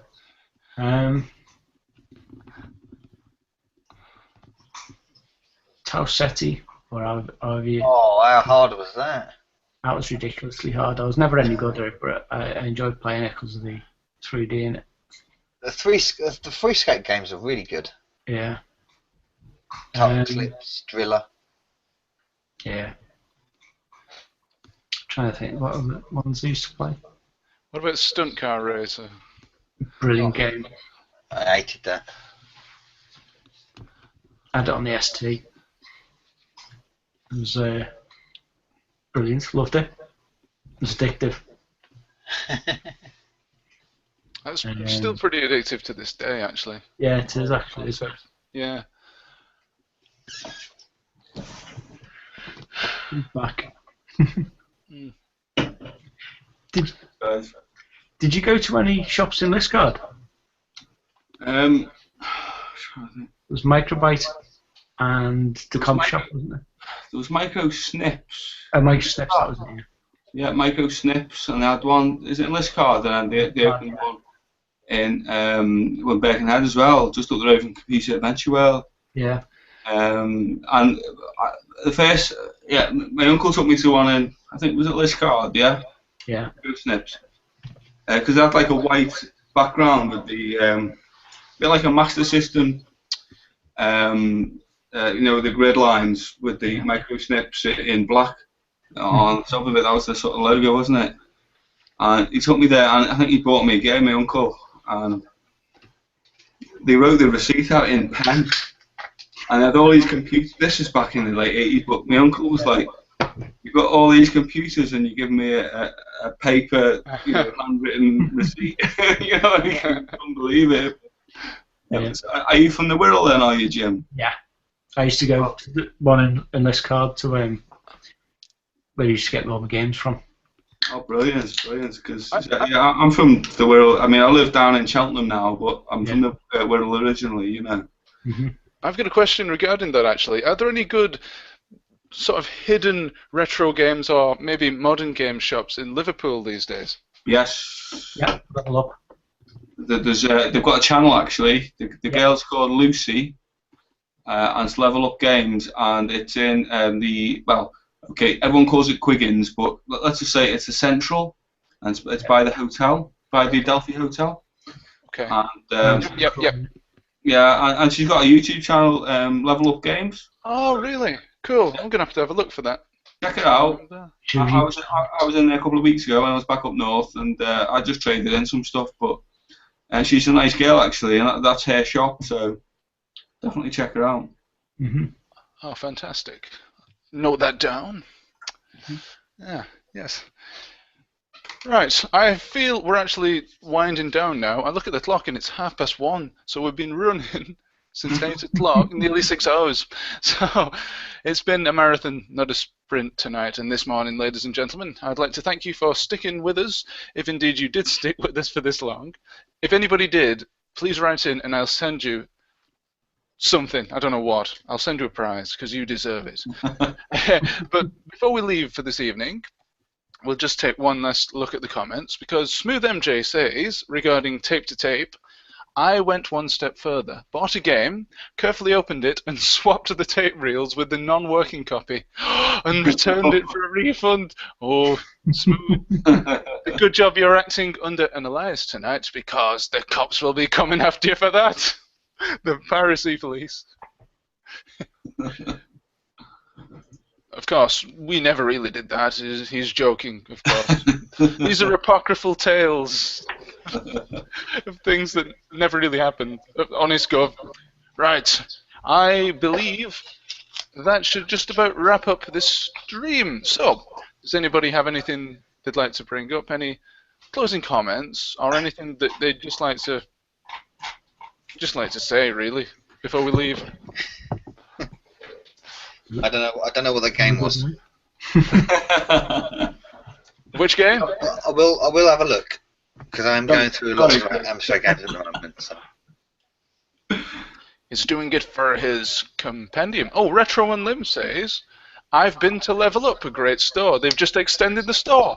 I must have missed it. I must have walked past it hundreds of times and missed it then. Yeah, it's not on the street. You got to go into this centre, it's like an independent shopping mall. I would describe it as. There's lots of there's like a retro, so it's like a vinyl shop in there, and then there's Level Up, and there's a tattoo parlour. Is that where the coffee shop is? What's it called? I've forgotten the name of it, but I know the guys who run it. I've forgotten. I mean, the shopping centre is generally known as like the new Quiggins, but it's technically not Quiggins anymore.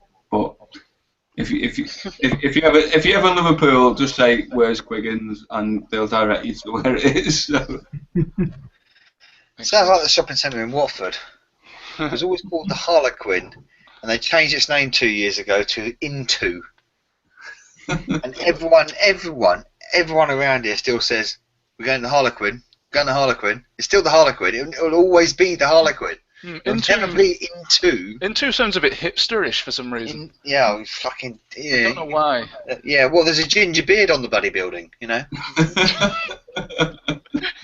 That's how bloody hipster it is. Golo CPC says, quite a few tape games couldn't be copied because of all those naughty weak signal and odd sync protections, like speed lock. A lot of first party ones were, not first party ones, sorry, the premium ones were copyright. They're copyright encryptions as well. Oh, copyright. When did they actually start coming in, the copyright measures? I guess? I don't know, but I remember getting the Compendium The Biz, which had R-Type, Batman, the Cape Crusader, Double Dragon, and Operation Wolf on it. I might have had that. It had 2 tapes, so a game either side. And I remember trying to copy that, and none of them. Yeah, on the Amstrad, yeah. And none of them were successful. None of them. And I was pissed off because it was the original binary design version of Double Dragon, so the crap version, basically. Because 2 versions of Double Dragon on the Amstrad. Oh, I didn't know that. I didn't know that. Yeah, there was an early version done, but they're both. It's strange because they were both done by binary designs, but one of them was the first one. The second one was ported from the ST, so naturally it was better. The one I had was really almost so sluggish and slow. Yeah, slow. Yeah, that's the first one. Yeah, the first version of it. But there's a second version of it, which originated in Spain, and it was ported from the ST version, so it was really good. Spain, great indie gaming scene in the 80s. Paco Suarez! Operation Wolf was awesome, though. Operation Wolf was one of the best. Batman Cape Crusader was pretty cool as well, because it had a very interesting scrolling mechanic where you jump into... Did you do that? Yeah. You did Batman Cape Crusader? Yeah. Quality. How do you get that thing where it opens another window when you go into one room and another one? It was easy. It looked wicked. It looked so good. Magic. Basically, because you're having the windows, you only have to update the window instead of the full screen, so it was a lot easier. And the other window becomes background almost, isn't it? Yep. Yeah, quality. I enjoyed that game. It had like almost comic book style to it, didn't it? Yeah. I remember facing off that game. I mean, me and my mate argued whether Batman the Cape Crusader and Batman the movie game were better on the Amstrad, because both are really, really good. Yeah. Because the Batman the movie game was a platformer, wasn't it? Yeah. And we all argued endlessly, and eventually said, sorry, Batman the movie's better because it was a platform and it had the music and everything. And that was another great Amstrad game. That basically we just had the thing of you had to make a Batman game, and there was we couldn't do a movie tie-in because it was Batman the movie game. Yeah. So it was just doing a Batman. We were like, well, what can we do? We'll do the comics. So we ended up doing a comic version, so it wasn't really a Batman. That was great. I think it was fantastic because it was like, you had Batman the movie, which at the time was the modern, up-to-date Batman. Yeah. But, you had there's a new program as well, and that was very much like it was like a comic book, wasn't it? The graphical style was very, like a comic book. The first one you had was Batman, the standard Batman one, and that was isometric. The isometric one, yeah. Oh, yeah. It was like Night Law, wasn't it? Yeah. Yeah, or Hydra Fall, or Sweevo's World, Head Over Heels. Head Over Heels, yeah. Yeah, that kind of thing. It always strikes me as strange, whenever Batman is associated with a computer game, generally they're pretty good games. Yeah. Apart from the PC version of the newest one, perhaps? Of the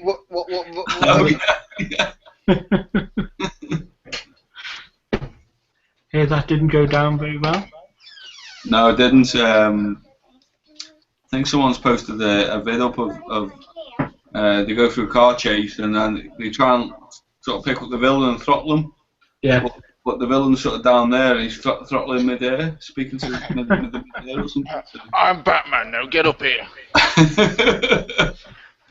taking it by storm at the moment, isn't he? With Batman Arkham Knight. Yeah. So. And Superman. The superhero that can't do no bad. Well, not Superman anyway. Superman 64. Smooth MJ says another awesome game, Yes, Cape definitely. Crusader. Oh, what? Sorry. Cheers, Smooth MJ. Yes, another awesome game. 2 of my faves, and also he says awesome stream tonight. Thanks, lads. Well, thank you very much, Smooth MJ. Thanks, Malk. For watching tonight. It's been a pleasure to have you all along watching, and we still have 5 viewers at this time, which is pretty good considering we're well into the 4th of July now. Oh, 4th of July. Independence Day. Independence Day, everybody. If you live in the United States. Get out of the White House. Yes. Yeah, I was wondering what the thunder was outside. It's not thunder, it's alien ships. Yeah, exactly. That's it. I'm going to rename this stream the Independence Day stream or something. Right, so thanks again, everybody in the stream, and thanks again, everybody, for watching. Thank you. Yes, yeah, thanks for joining me. I'm touched that you would all join me for this stream, because I thought at first, oh, well, nobody's going to join. Basically, it's just going to be me, and I'm just going to be talking to myself, but it's been brilliant. We've had quite a few people jump on, and thank you very much, Jim, for jumping on as well. Probably at short notice. It's been brilliant to chat about old video games, mostly the ones that you coded, because every time we mention a game, oh, I worked on that. It's brilliant. It's been fantastic. I'm humbled that you would come on nice. And thank you very much. So we get to that point where we were afraid to say a bad game because we don't know whether Jim worked on it or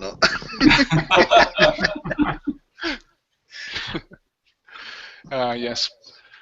So, ladies and gentlemen. Amstrad games then? What, sorry? What were your favourite Amstrad games? I gave them before. Jim, did you have anything to do with RoboCop on the Amstrad? No. No, okay. My favourites. Oh, I've got a lot. Oh dear, here we go. JSQ, obviously, unbelievable. It's probably my favourite game. My best mistake ever. I love Batman the movie. Like I've already said, Batman the Crusader as well. Mm-hmm. Ikari Warriors, you've already mentioned that. I loved X Out. I liked X Out. Yeah. Very cool.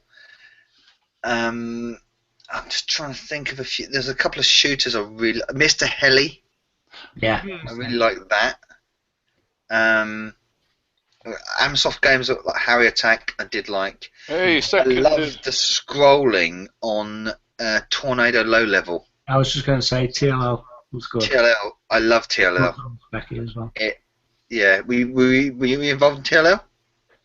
No. No, it's a shame. I love that game. Someone told me the other day that the scrolling on TLL was hardware scrolling, but I thought, well, that's not quite possible on the Amstrad, is it? I mean, yeah, it's extremely smooth. Yeah. Extremely smooth, and I just love the simple nature of it, and the fact that you target hunting. It's just an addictive game, TLL. Yeah.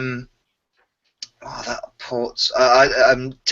TNMT, Coin Up, really good. Yeah.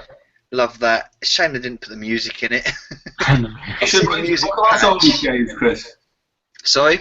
You should write a book about all these games. Yeah. Well, like I said, I'm making a compendium kind of thing. I thought the arcade port of Golden Axe was really good. Shinobi, that was brilliant. Shinobi was really good. And I'm going to stop now. Okay, do you want to know my favourite Amstrad CPC games? As a kid, I really liked Continental Circus, which was a little racing game. It was called Continental Circus, allegedly, because of a mishearing over the phone. What's the name of the game? Continental Circus. Yeah. No, Circuit. Circuits. It should have been Circuits. Because when I first saw this game, I thought, oh, it's going to be about clowns and jugglers and things like that. Oh, brilliant, a clown simulator. But it was racing. Yeah, I used to like that. I didn't get very far in it, though. I'm pretty rubbish at it now, to be honest. What else? I liked a lot of those. A clown game? You want a clown game? Fiendish Freddy's Big Topo Fun. Oh, on the Amiga. CPC. I like that on the Amiga. Was it on the Amstrad as well, was it? Yeah. Oh, right. Okay. I'll note that down. Let's see what else. Yep, obviously the Amsoft games. I played Roland on the Ropes and Oh Mummy for hours, and I still play those to this day. Oh. Sorry, I've got to mention the Dizzy games, all of them. Yes. That's one thing I didn't mention. All of the Dizzy games, they're all, especially Fantasy World Dizzy, loved it, and the first one, Dizzy, the Ultimate Cotton Avenger. They're, again, two of my favourite ever Amstrad games. What about Rampage? Rampage? Yeah, but the thing about Rampage is you can't complete it because it glitches off. Look, there must be a poke somewhere that we can use and just win the game finally after all these years. Let's look for it. Let's do a video about it, shall we? No, let's together. We can play it together online. Oh, yeah. No. It's not like Rampage. It's fantastic. Well, I liked it anyway. Never mind. Oh, I liked it, but you can't complete it. That's the point. Well, Operation play of it. It's like 5 hours long play. Operation Wolf, was that the one where you had? Is it the helicopter on the first stage, and then the second stage it was a first-person shooter? No. Which one was that?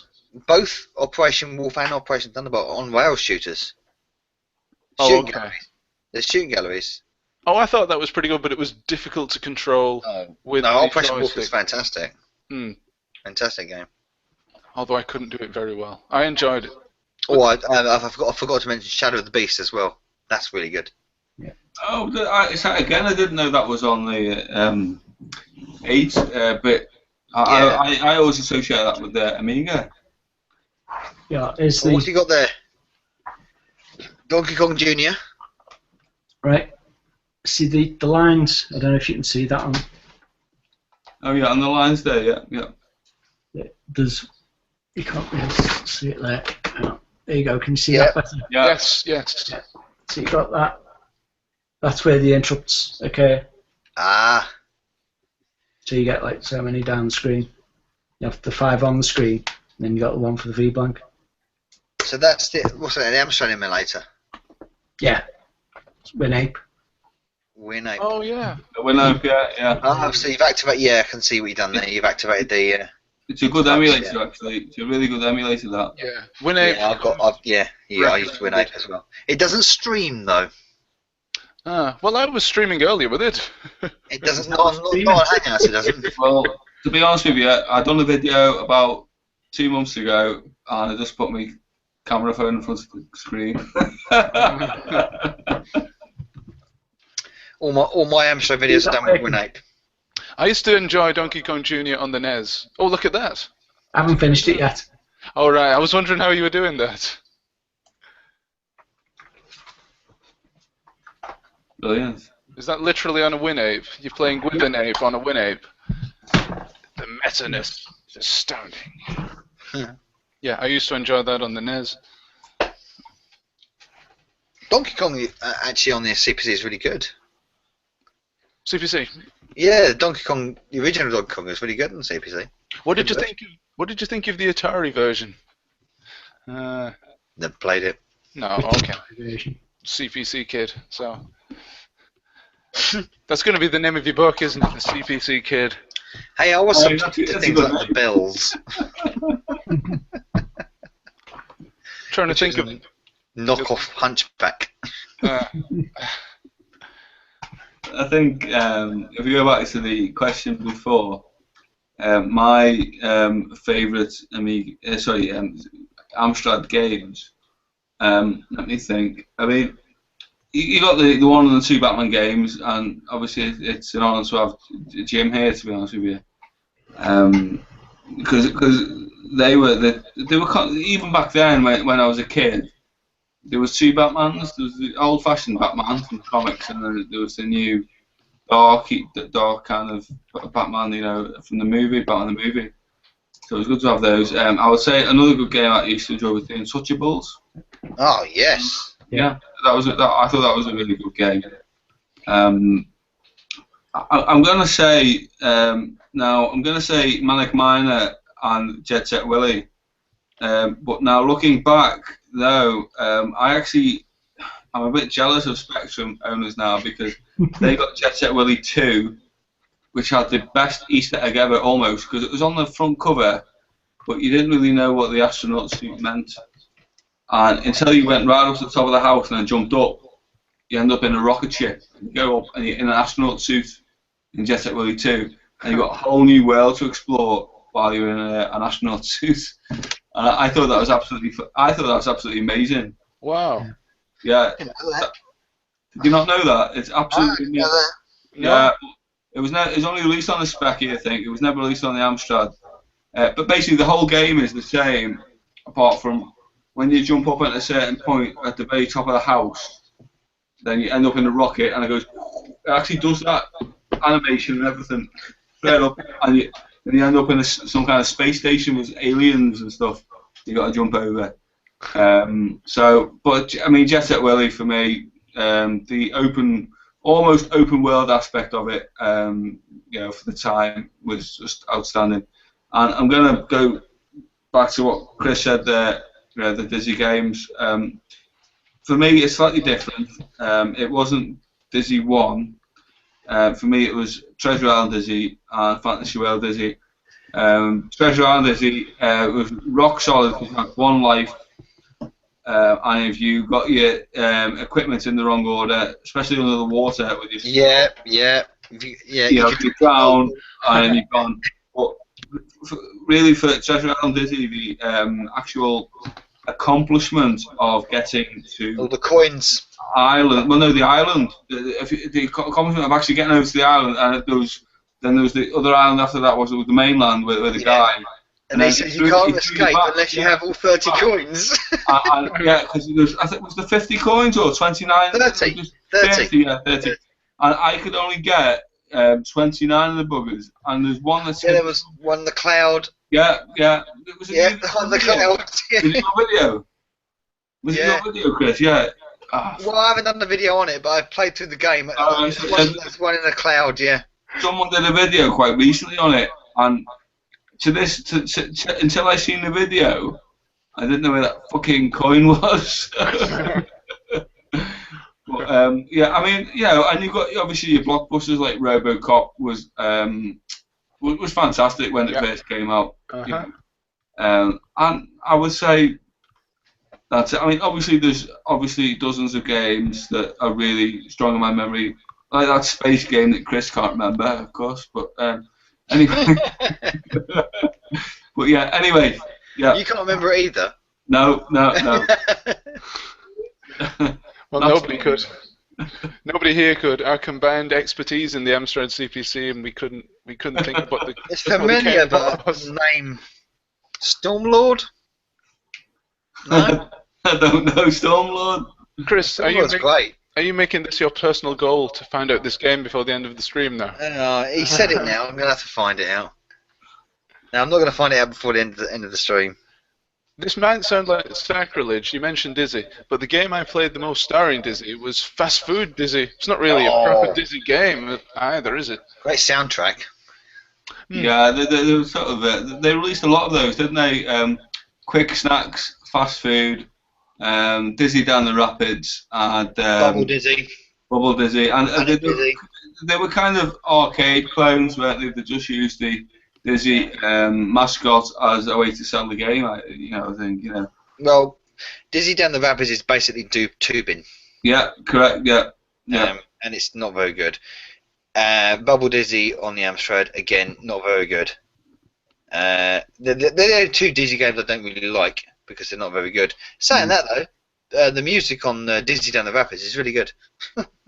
Well, I say Quick Snacks and Fast Food were quite. Oh, they were brilliant. They're like Pac-Man clones, really, aren't they? Almost Pac-Man clones, I think. Quick Snacks and Fast Food and Panic Dizzy are fine. They're good games. Panic Dizzy, yeah, I remember that. The cover of, I don't remember the game. I had it, But the cover was like in a factory or something. Was he in a factory? It's like a, you know, fit the right shape through the hole. Ah, right. Okay. You move a conveyor belt. So it's a combination between Burger Time and Tetris. And a kid's puzzle game. Yeah. Yeah. Have we grown to a halt now? Is that it? I think so. Have we run out of juice? Run out of oil? Run out of my 64K. Yeah. Think of it this way. The CPC 464 is 400 times... No, that's not right, is it? It's 400... 31 years old. It's 400 better than the Commodore 64. Yes. Because it's the 464 rather than the 64. So we'll leave it at that. Yeah, right. And that's a good point at which to end this. It's definitely been an Amstrad CPC loving, I have to say, and it's about time. It's about time we had another of those. I'd have one every week. No, we have if it talked were about up the to me. Commodore. We have talked about the Spectrum. Come on. Yes, well that is true, and a bit about the NES, and a bit about the Mega Drive, a bit about those other consoles. But you know what the people are here to see. It's the CPC. That's why I'm here. Ching. And on that, we shall leave you. So, it's sayonara from me, and... It's goodbye from me. Let's go bye from me. And goodbye from me. And it's goodbye from me. See ya. See ya. Sayonara. Ready? Bye. Syntax error. Ready.